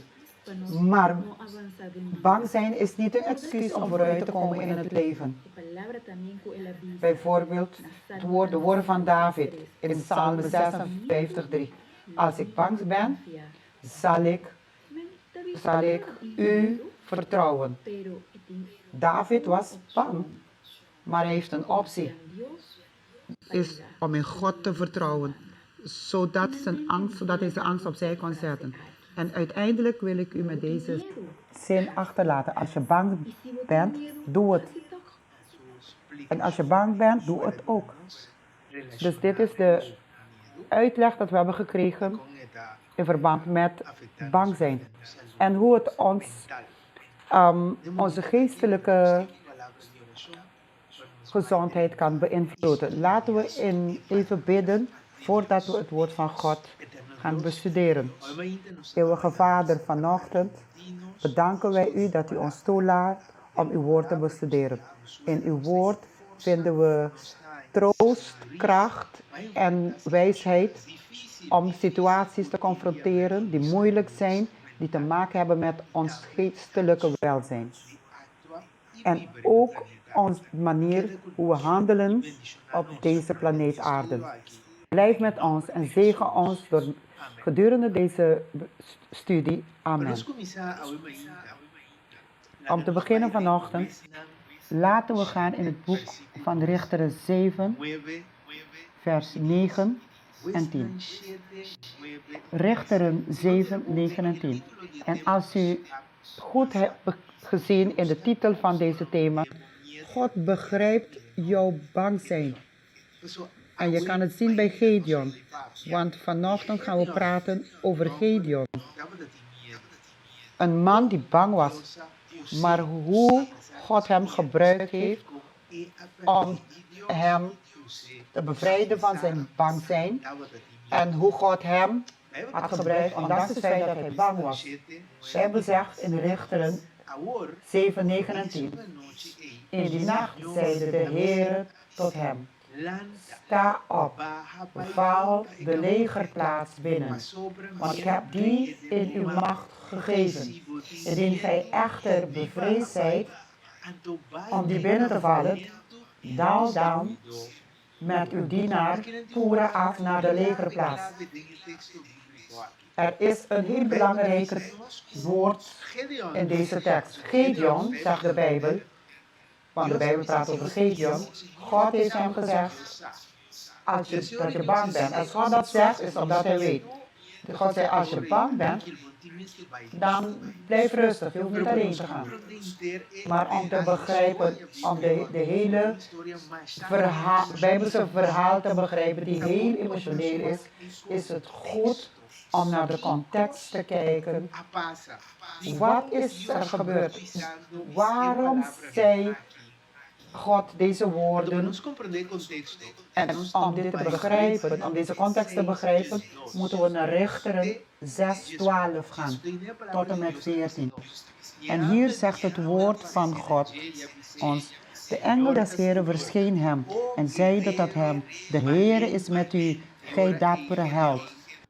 En toen zei Gideon, maar Gideon zeide tot hem: och mijn Heer, indien de Heere met ons is, waarom is dit alles ons dan overkomen? Waar zijn dan al zijn wonderen, waarvan onze vaderen ons vertelden? Als zij zeiden, heeft de Heere ons niet uit Egypte gevoerd? Maar nu heeft de Heere ons verstoten en ons prijsgegeven aan de greep van Midian. Hier kunnen we een paar interessante zaken. De Bijbel zegt dat de engel van God is tot Gideon gekomen. Dus Jezus zelf verscheen tot Gideon. En hij zegt tegen Gideon, u bent een dappere held. Het is niet de predikant van het district. Het was niet de voorzitter van de conferentie. Het was niet de voorzitter van de Unie. Het was niet van de divisie. Ook niet van de generale conferentie. Nee, het was broeder. Het was degene die presenteerde voor Gideon, was Jezus zelf. En Jezus zeide tegen hem, ik heb een missie voor jou. Want ik beschouw jou als een dappere held. En Gideon begint direct te zeggen, even, ik ben op een verkeerde adres. Heere, praat over bevrijden van wie? Heere, u heeft ons verstoten. Onze ouders heeft ons gesproken over wonderen die u gedaan heeft. Maar ik zie geen wonderen. Ik zie alleen maar, Heere, dat wij in de handen van de Midianieten zitten. En in onze christelijke ervaring, vaak is het zo, bevragen wij God in onze gedachten. Heren, maar als u God bent, waarom gebeurt dit met mij? Waarom heb ik mijn baan kwijtgeraakt in COVID-19? Ik heb mijn huis gebruikt voor kleine groepen. Ik ging heen en weer voor campagnes. Ik die in alle programma's zet, geld die ik uitgaf om het werk van God te ondersteunen. En nu laat u mij zonder werk. Nu weet ik niet wat ik moet doen. Ik geef mijn naam geschreven op alle lijsten. Ik krijg geen hulp van niemand. Vaak bevragen wij de Heer. Of iemand die we van houden, die is aan het lijden. Of iemand die overleden is. Heer, waar bent u? Waarom heeft u geen wonderen gemaakt? We hebben de hele kerk onder gebedsketting gezegd, de gehele nacht, en niets is gebeurd. En hetzelfde als Gideon zijn wij ook hetzelfde. Kunnen we de Heer bevragen? Weet u, de Heer heeft het bevragen van Gideon gehoord. En de Heer zei,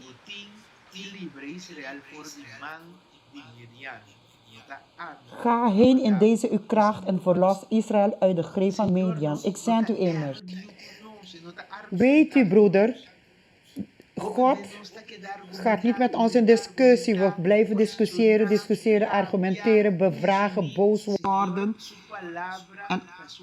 Maar het woord van de Heer is zijn woord. Maar de Heer heeft Gideon niet gezegd. Weet je waarom? Nee, Gideon bleef doorgaan met wat hij moest doen. Ik heb je gekozen voor een missie en dat betekent dat je Israël moet bevrijden. Broeders en zusters, als je dit boodschap luistert, is omdat God jou gekozen heeft voor een speciale plan. Hij heeft een grote plan voor jou, die u misschien niet ziet. Bent misschien bang voor vele dingen of bang om te mislukken. Maar de Heer zegt tegen jou, ik heb jou gekozen. En ik begrijp, om even te begrijpen wat aan de hand is in deze zaak van Midian, moeten we even ietsjes achter naar versen 1 en 2. Zonder eerst aan u te zeggen, het eerste wat we aan het ontdekken zijn in deze gedeelte van de Bijbel, dat de Heere Gideon heeft gekozen met de missie om zijn volk te bevrijden. God heeft gekozen en ik wil u zeggen, God heeft jou ook gekozen. Je bent een gekozene van God. Nou, waarom deze situatie waar Gideon tegen God aan het zeggen was dat hij hun verlaten heeft. Waarom presenteert Gideon? De Bijbel zegt tegen ons. Waarom? In Richteren 6, 1 en 2 zegt het woord van God. Maar de Israëlieten deden wat kwaad is in de ogen des Heeren. Daarom gaf de Heere hen over in de macht van Midian gedurende 7 jaar. En de kracht waarin Midian de overhand had over Israël. Uit vrees voor Midian richtten de Israëlieten voor zich de schuilplaatsen in, die het gebergte liggen, de holen en burchten. Ziet u wat de situatie was? Gideon zei tegen God dat hij hun verlaten had. Maar in het echt, het is niet God dat hun verlaten heeft. Zij hebben God verlaten. Zij hebben slecht gedaan in het aangezicht van God. En zelfs broeders en zusters die luisteren. God verlaat nooit degene die hij gekozen heeft. God verlaat zijn kinderen nooit. Wij draaien onze rug toe van God. En hier kunnen we zien wat de echte situatie was. God heeft Gideon gezocht naar een volk. Het volk heeft slecht gedaan. De Midianieten heeft hen overheerst. De Midianieten vernietigden hen.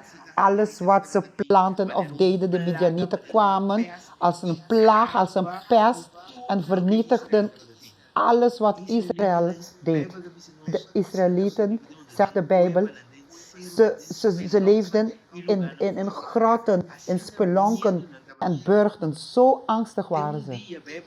Tot op een bepaalde dag, zegt de Bijbel. Het woord van God zegt dat het volk smeekte naar Jehovah. En de Heere heeft een profeet opgericht. Dat ze bevrijd zullen worden. En omdat God altijd zijn beloftes nakomt. En gezien het feit dat God trouw is aan zijn woord. God gaat nooit in de fout. God besloot dus dat hij Gideon ging gebruiken om zijn volk te bevrijden. Dat was de reden van de bezoek van Jezus aan Gideon. Om Gideon te zeggen dat u bent de man die gekozen hebt. Nou, Gideon dacht niet dat hij het kon. Het eerste wat we ontdekt hadden, God, Jezus, bracht tot Gideon, heeft hij geroepen voor zijn speciale missie. En de tweede is dan dat Gideon dacht of geloofde in zichzelf. Hij geloofde niet dat hij het kon doen. Laten we kijken naar Richter 6:15.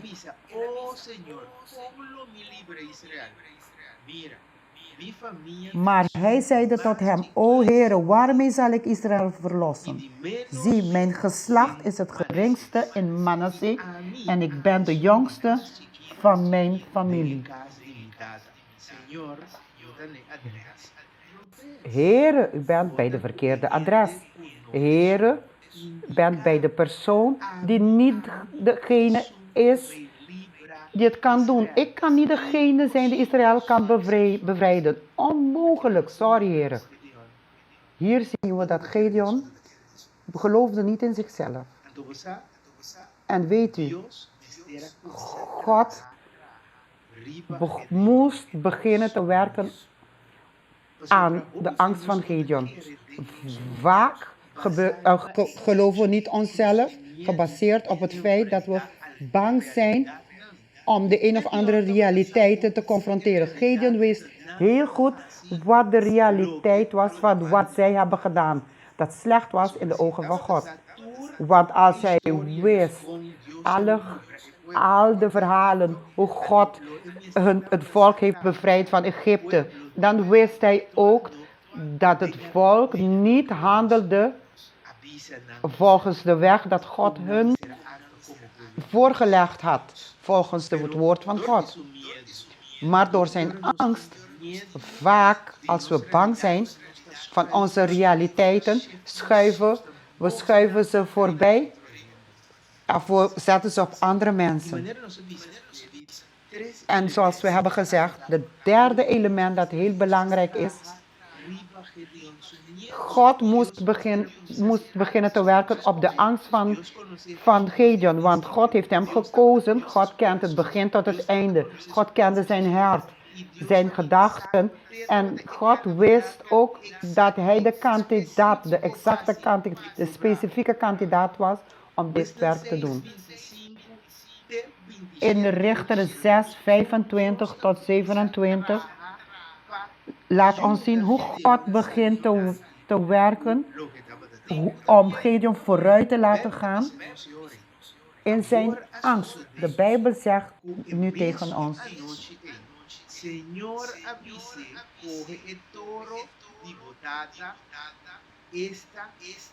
in die nacht nu zei de Heere tot hem: neem een stier van uw vader, namelijk de tweede stier van 7 jaar. Haal het altaar van Baal dat van uw vader is, omver en hou de gewijde paal om die daarbij staat. Bouw dan een altaar voor de Heere uw God op de top van deze versterkte plaats. Breng het in gereedheid en neem de tweede stier en offer hem als brandoffer met het hout van de gewijde paal die gij zult omhouden. Toen nam Gideon 10 mannen van zijn knechten en deed zoals de Heere hem gezegd had. Omdat hij dit echter uit vrees voor zijn familie. Wat had hij? Hij had vrees voor zijn familie en de mannen van de stad niet overdag wilde doen, deed hij het des nachts. Hier kun je zien nogmaals dat Gideon bang was. God wist dit en God werkte op zijn bangheid. Weet je, de beste manier om vooruit te komen in een situatie van angst is door de situatie te confronteren die de angst provoceren. De enige manier. Dus dat is de enige manier om dit te overbruggen, om de angst te overbruggen. Nou, ik wil iets openmaken. Want deze teksten hebben een diepe rijkdom. De Bijbel zegt tegen ons, God heeft, voordat Gideon de missie moest doen dat God voor hem had. God heeft hem gestuurd iets thuis te doen. Hij moest de idolen, de afgoden die thuis waren, die bij zijn huis waar hij woonde, omverwerpen voordat hij met zijn missie kon beginnen. Wij hebben ook een paar kleine altaren. Bijvoorbeeld onze mobiele dingen.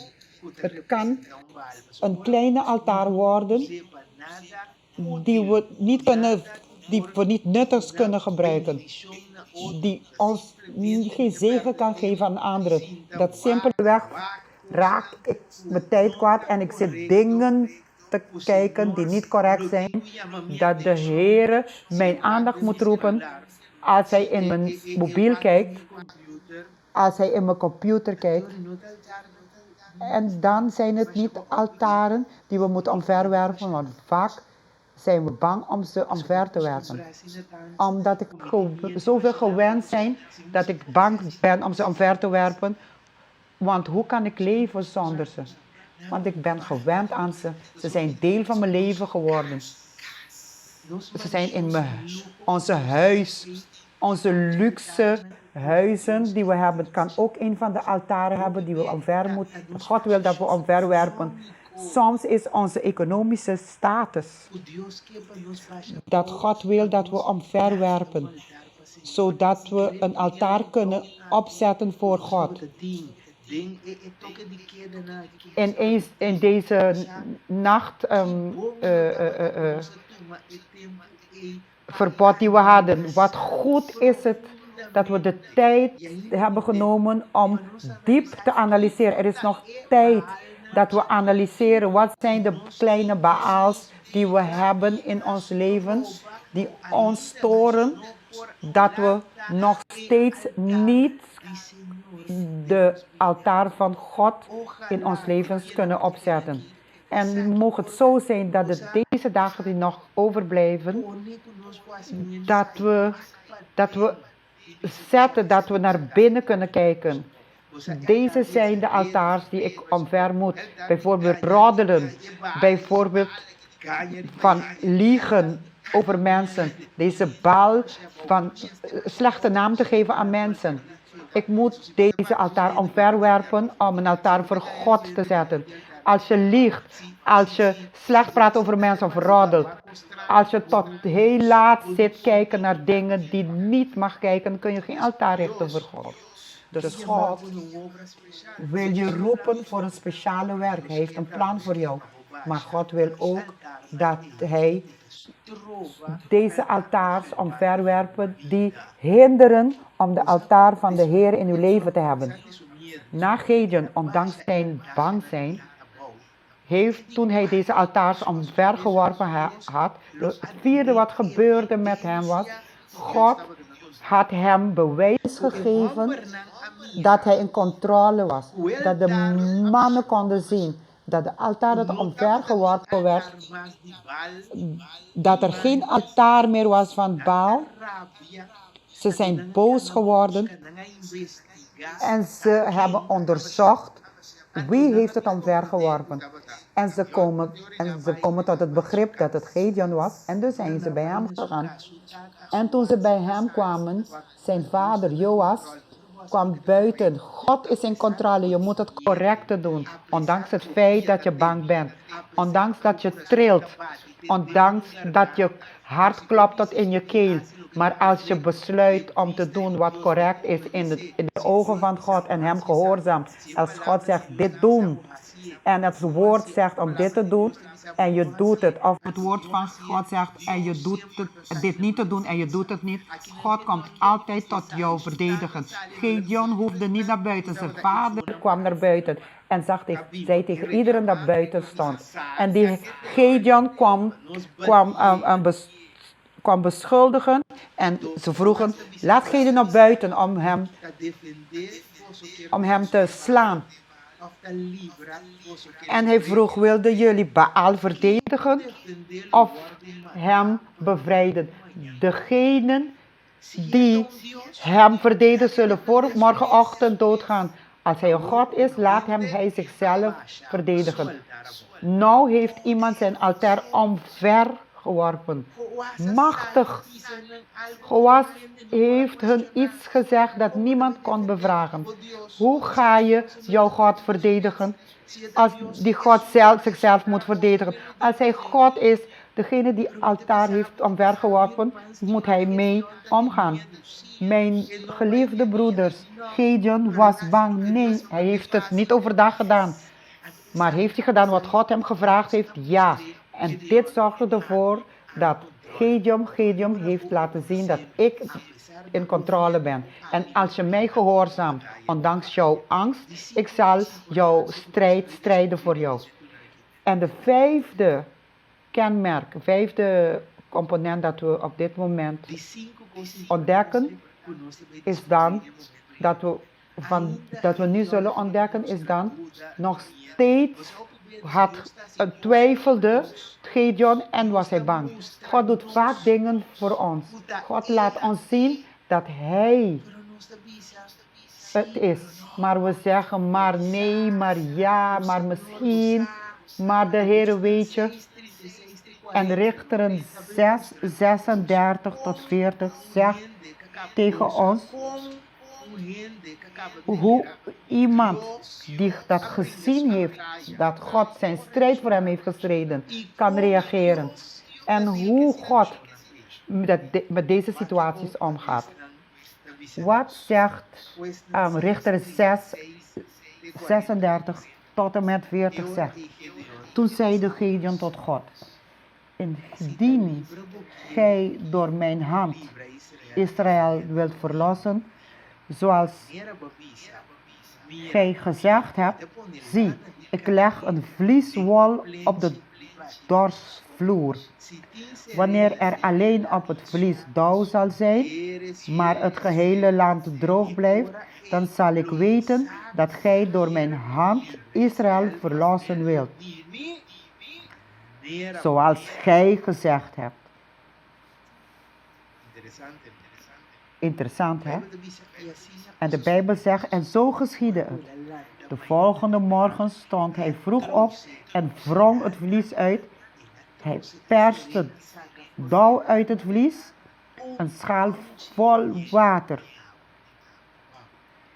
Wauw. Gideon had een bewijs gevraagd en God zei, hier is het bewijs, hier is het. Maar weet je, nogmaals, de factor mens, de factor twijfel, de factor angst. God heeft Gideon, hier is het bewijs. Je wou het hebben, hier is het. En toen zei Gideon tegen God, toen zeide Gideon tot God, uw toorn ontbrandde niet tegen mij. Mocht ik nog slechts ditmaal spreken. Laat mij nog eenmaal met het vlies een proef nemen. Laat het nu alleen het vlies droog blijven, maar op het gehele land zij dauw. En God deed alzo in die nacht. Alleen het vlies was droog, maar op het gehele land was dauw. Gideon heeft bewijs gekregen, 2 bewijzen gekregen. Achtereenvolgens, apart van het feit dat God in controle zit. Weet u, broeders en zusters, wij twijfelen in God. God laat ons 1 keer, 2 keer, 3 keer en we blijven twijfelen. We blijven denken, misschien is het God zelf. Komt dit van God? Ik ben mijn baan kwijt. Hoe kan ik mijn baan kwijtraken? Zit God in mijn baan kwijtraken? En ik bid en God zei tegen mij, blijf rustig, ik ben het. En toch twijfel je. Mijn vriend, mijn broeders en zusters. Ik praat niet over iets dat ik gelezen heb. Ik praat over iets dat ik zelf geleefd heb. Weet u, nog steeds was Gideon niet klaar. Hij was niet klaar. En God wist dit. En in Richteren 7, 2, God zegt tegen Gideon. Nu moet ik even uitleggen. Gideon heeft iedereen die naar de oorlog met hem moest gaan, toen hij zijn 2 bewijzen kreeg. Dus hij zei goed, oké. God heeft gezegd door middel van mij. Dus ik ga gehoorzamen. Ik ga iedereen roepen om naar oorlog te gaan. Maar God wist dat hij niet klaar was. En de Heer zegt tegen hem: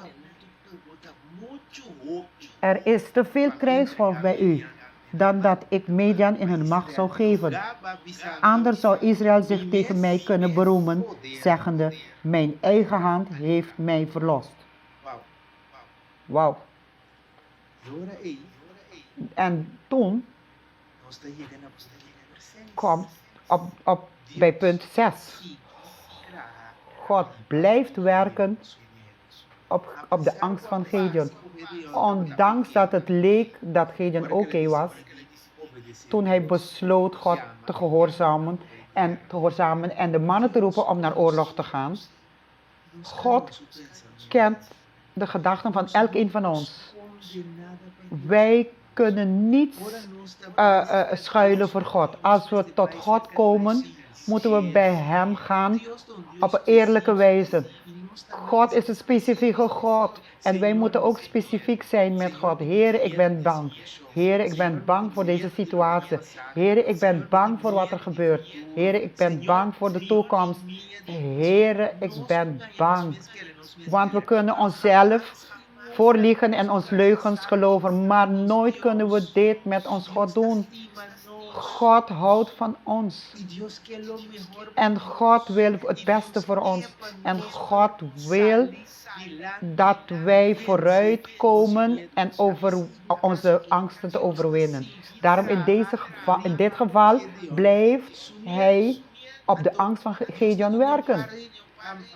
En God geeft hij een paar dingen dat hij moest doen, een paar opdrachten. En God zegt tegen hem: Gideon, degene die bang is en trilt, laat hem teruggaan en naar de gebergte Galaad gaan. Zodoende keerden 22.000 mensen terug naar huis. Als je met een hele leger bent gekomen. God die jou gekozen had als bevrijder. Deze mensen zijn te veel. En wie bang is, moet naar huis gaan. Dus toen begreep Gideon dat hij 22.000 mannen had dat bang waren. Zijn hart begon hard te kloppen. Want bij mij zou het ook kloppen. Maar God zei tegen me: er komen meer. Toen zei de Heer tegen hem: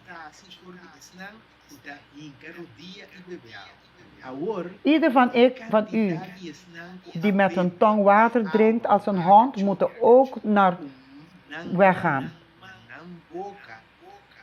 Nu, alle kandidaten die gedronken hebben als een hond met een hand bij hun mond, waren 300 mannen. Gideon is bij de gebergte Galaad gekomen, waar gestreden moest worden met 32.000 mannen die bang waren. Maar God bleef op hem werken. Nu heeft God hem gelaten met 300 mannen. En die erg bang waren. Maar waarom heeft God dit gedaan? Was het correct vanuit het menselijk perspectief? Dit kan toch niet goed zijn? Deze arme man is bang. Maar broeders en zusters, God kent het begin van tot het einde. Als God zei: ik geef jou iets. Ik geef jou iets, want hij gaat jouw strijd voor jou strijden. Hier stond Gideon met 300 man. Maar het ergste staat in vers 12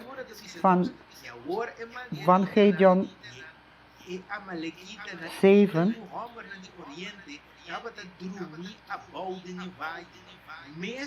Midian nu en Amalek en al de stammen van het oosten lagen in de vlakte.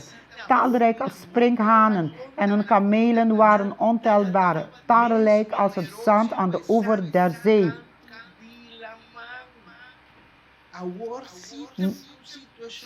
Nu was de situatie wel chaotisch. Op dat moment, Gideon in zijn gedachten, had hij stress, hij was bang, catastrofale gedachten. Wat heeft God me ingezet? Nu heb ik 300 mannen en wat ik daarvoor had was niet genoeg. En nu laat hij alleen met 300 mannen achter. Wat is dit nou? Maar weet u, broeders en zusters, hier komen we terug bij onze eerste tekst dat we gelezen hadden. Nu, op dezelfde avond, zei de Heer tegen hem. Nu, het is gebeurd, maar de Heer heeft hem niet alleen gelaten. Als God u stuurt om iets te doen en je doet het zoals God zegt om het te doen, God zal bij jou blijven. Het kan lijken op nee. Nou, op diezelfde avond zei de Heer, sta op, ga tegen de kamp, want ik heb het in uw handen geleverd. En als je bang bent om naar beneden te gaan, en ga dan met Pura naar de kamp. Hier zijn we gekomen bij de climax, waar God wilde Gideon laten zien dat hij nog steeds in controle is. Dan stel je voor, hij moet naar beneden gaan tussen zijn vijanden. Want God heeft daar beneden hem iets te zeggen. Daar in het gevaar moest hij gaan. Richteren 7, 13 tot en met 15. Toen Gideon aankwam, vertelde juist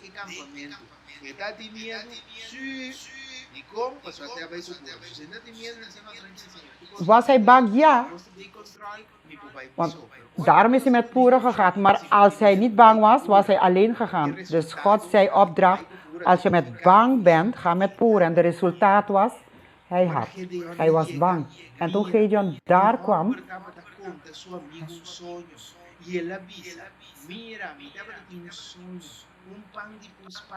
dan zult gij horen wat zij zeggen. Daarna zullen uw handen gesterkt worden en zult gij de legerplaats binnenwandelen. Toen daalde hij met zijn dinapura af tot aan de voorpost van de strijdmacht in de legerplaats.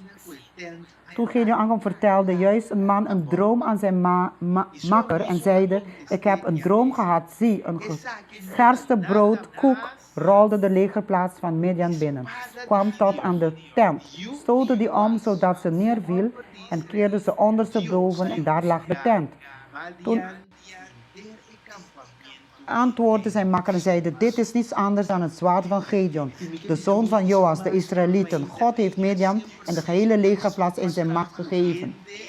Ik wil je zeggen, God is bereid met mensen te werken die bereid zijn om met hem te laten werken. Gideon, ondanks het feit dat hij bang was gedurende het hele traject, toch op elk moment had hij God gehoorzaamd. Glorie tot God. Dit moet het leven zijn van de christen. Je mag bang zijn, maar als God zegt, doe ik het. Maar ik ben bang. Als God zegt, niet doen, dan doe ik het niet. En dit was de tendens van het leven van Gideon. Ondanks zijn angst, zei Gideon, Heere, ik ga in uw naam. Hij was bang, maar hij is 's nachts gegaan. Hij was bang, hij is met Pura gegaan. Maar God altijd heeft zich gemanifesteerd voor hem. God zal altijd voor jou zich voordoen wanneer jij beslist om te gehoorzamen ondanks jouw angst. Als we naar de eerste punt kijken vanochtend. God heeft Gideon gekozen voor de missie om zijn volk te bevrijden. God heeft hem gekozen. Gideon heeft zichzelf opgegeven. Misschien het volk thuis bij u moet je bevrijden. Of de volk op jouw werk. Of het volk van je kleine groep, van je celgroep. Dus als je het vanochtend hoort, is omdat de Heer jou vanochtend heeft gekozen. Gideon dacht niet dat hij capabel was. Maar God kent ons. Hij kent onze gedachten. Hij weet wat hij met mensen kan doen die bereid zijn om gebruikt te worden. En de derde is, God moest beginnen te werken aan de angst van Gideon. En vanochtend is God bereid om op jouw angsten te werken. God op de vierde plaats, God heeft Gideon bewijs gegeven dat hij controle had. En God zal jou altijd bewijzen geven dat hij controle heeft op de situaties van jouw leven. 5. Ondanks dit alles liet hij angst en twijfel zien. God weet dat wanneer wij twijfel en angst laten zien, ondanks we niemand zeggen, God kent onze gedachten. 6. Ondanks dit alles was God bereid om op onze situatie te blijven werken. God is bereid om ons te blijven helpen om te begrijpen dat wij op Hem kunnen vertrouwen, ondanks dat wij de resultaten niet direct zien. En op de 7e plaats, God laat ons altijd weer zien dat Hij in controle is. Hij is in controle van ons levens. Gesloten in huis, zonder werk, zonder perspectief wat er gaat gebeuren. Over een maand, over een week, over 3 maanden. Maar je kunt zeker zijn, God de controle heeft. En uiteindelijk wilt u, broeders en zusters, zeggen, ondanks het feit dat je bang bent, doe wat Gideon heeft gedaan. Gehoorzaam God, altijd. En het zal jou goed gaan. Gehoorzaam God, ondanks het feit dat je niet begrijpt, niets begrijpt. Gehoorzaam God, ondanks het feit dat het gek lijkt. Gehoorzaam God, ondanks dat je niet begrijpt wat God jou wil laten zien op dat moment. En gehoorzaam God en het zal je goed gaan. Gideon heeft God gehoorzaam en het is goed met hem gegaan. God heeft hem overwinning gegeven dat hij hem beloofd heeft. Vanaf het moment dat God hem geroepen had. En ik wil je zeggen vanochtend, mijn luisteraars, mijn vrienden, in Christus zijn we meer dan overwinnaars. Als Jezus ons dit heeft gezegd, als het woord dit ons zegt, het enige wat wij moeten doen is om Hem te vertrouwen en dit te leven. Dat de Heer ons mag zegenen en dat wij mogen begrijpen dat ondanks het feit dat we bang zijn, God begrijpt onze angst en Hij is bereid ons te helpen. Laten we even bidden. Eeuwige Vader, bedankt. Bedankt dat u ons heeft laten zien door middel van dit verhaal van Gideon, dat u van ons houdt. Dat wij gekozen zijn voor een speciale missie. Misschien geloven wij niet in onszelf. Misschien hebben we nog onze missie niet ontdekt. Maar Heer, laten we u gehoorzamen. Op het correcte moment zal u ons openbaren wat we moeten doen. En u zal ons laten zien wat we moeten doen. Want wij gehoorzamen, want u bent een getrouwe God. Blijf de gehele dag met ons. En zegen ons in de naam van Jezus Christus. Amen. Luisteraars, vrienden, bedankt om in uw huis te komen. Dat God voor u mag zorgen. En een gezegende week. Tot de volgende keer.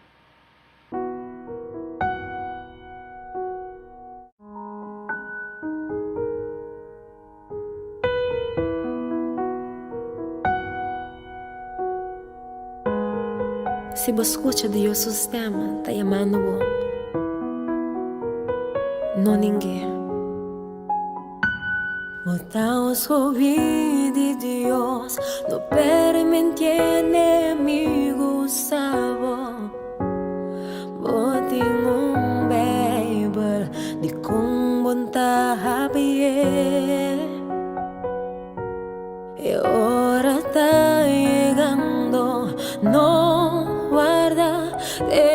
bahayan.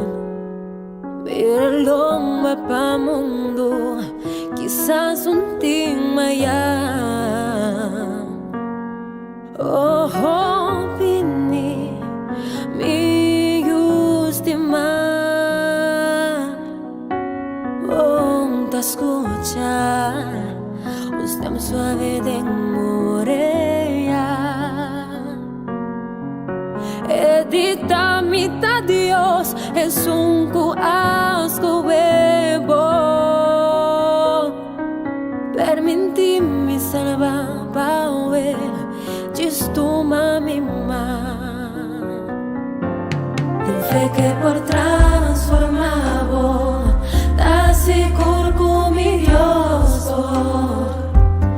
Busqué en mi corazón, Él asegura lo bueno. Él asegura lo bueno. Salvación de Padre, no te importa quién of una bota. Oh, estimado, está para llamando.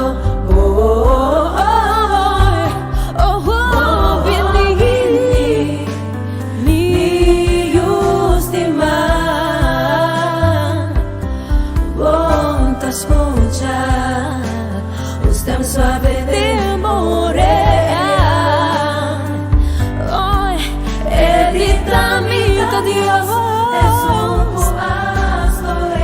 a mí te sungo ascoebo, permite Dios salvador. Nos de Miami.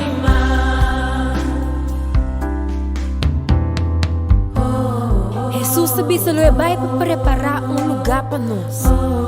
Nós porta seguro de ser. Não tem uma invitação mais bonita que essa aqui, uau! Pero me tem uma pergunta para você. Para quanto tempo mais você quer vir entre decisão? Para escolher, para vida eterna ou para morto eterno? Stop de raça e vega com a salvação. Passou por nos de manhã. Bisa Deus, minha vida Yahweh, minha vida Yahweh. Mami de meu braço andar, me quer mais simbo, liberar-me de pecar.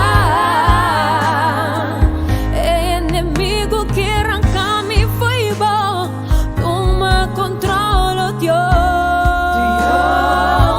Me quer vir a lomba, mas pavo, distende-me mais.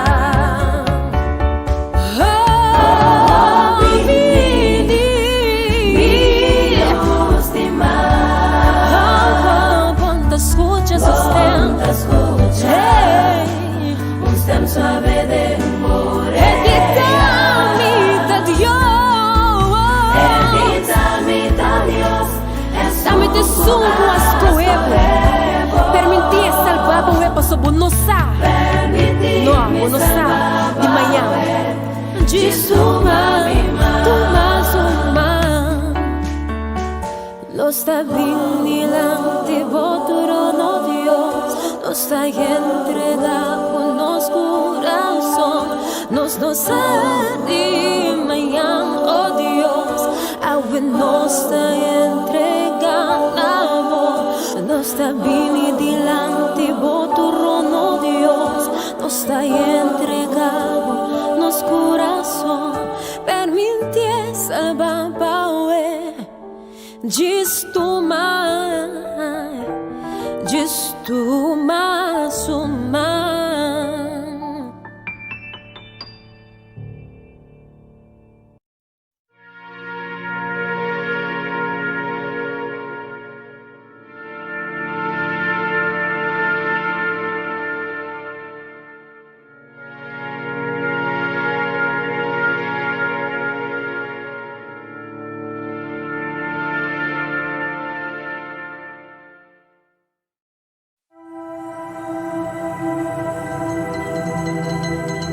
Querido coronavirus, Bem, para declararnos guerra. Sin razón. Sin motivo. Creando incertidumbre. Incertidumbre. incertidumbre. O ejército está grande. Bopi grande.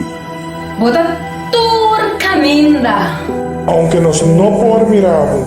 Porque proibí. Nos braçamento. Nos saludo. Nos libertad. Porque confundimos. Tunanos miedo. A nos por 30 de pánico.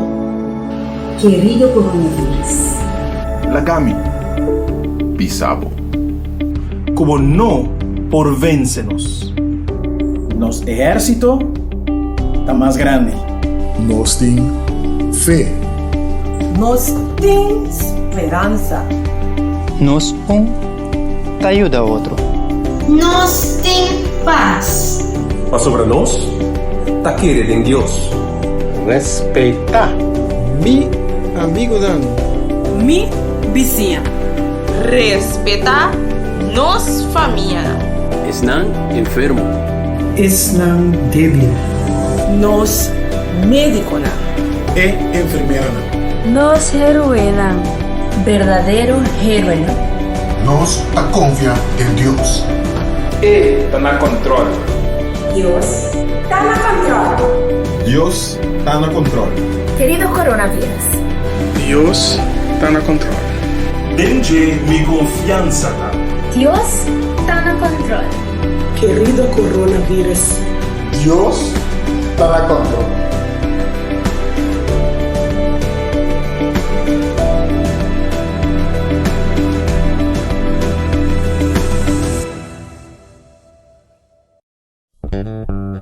Radio Speranza Corazón. Radio Speranza Corazón. E Radio Culu cambia tu vida.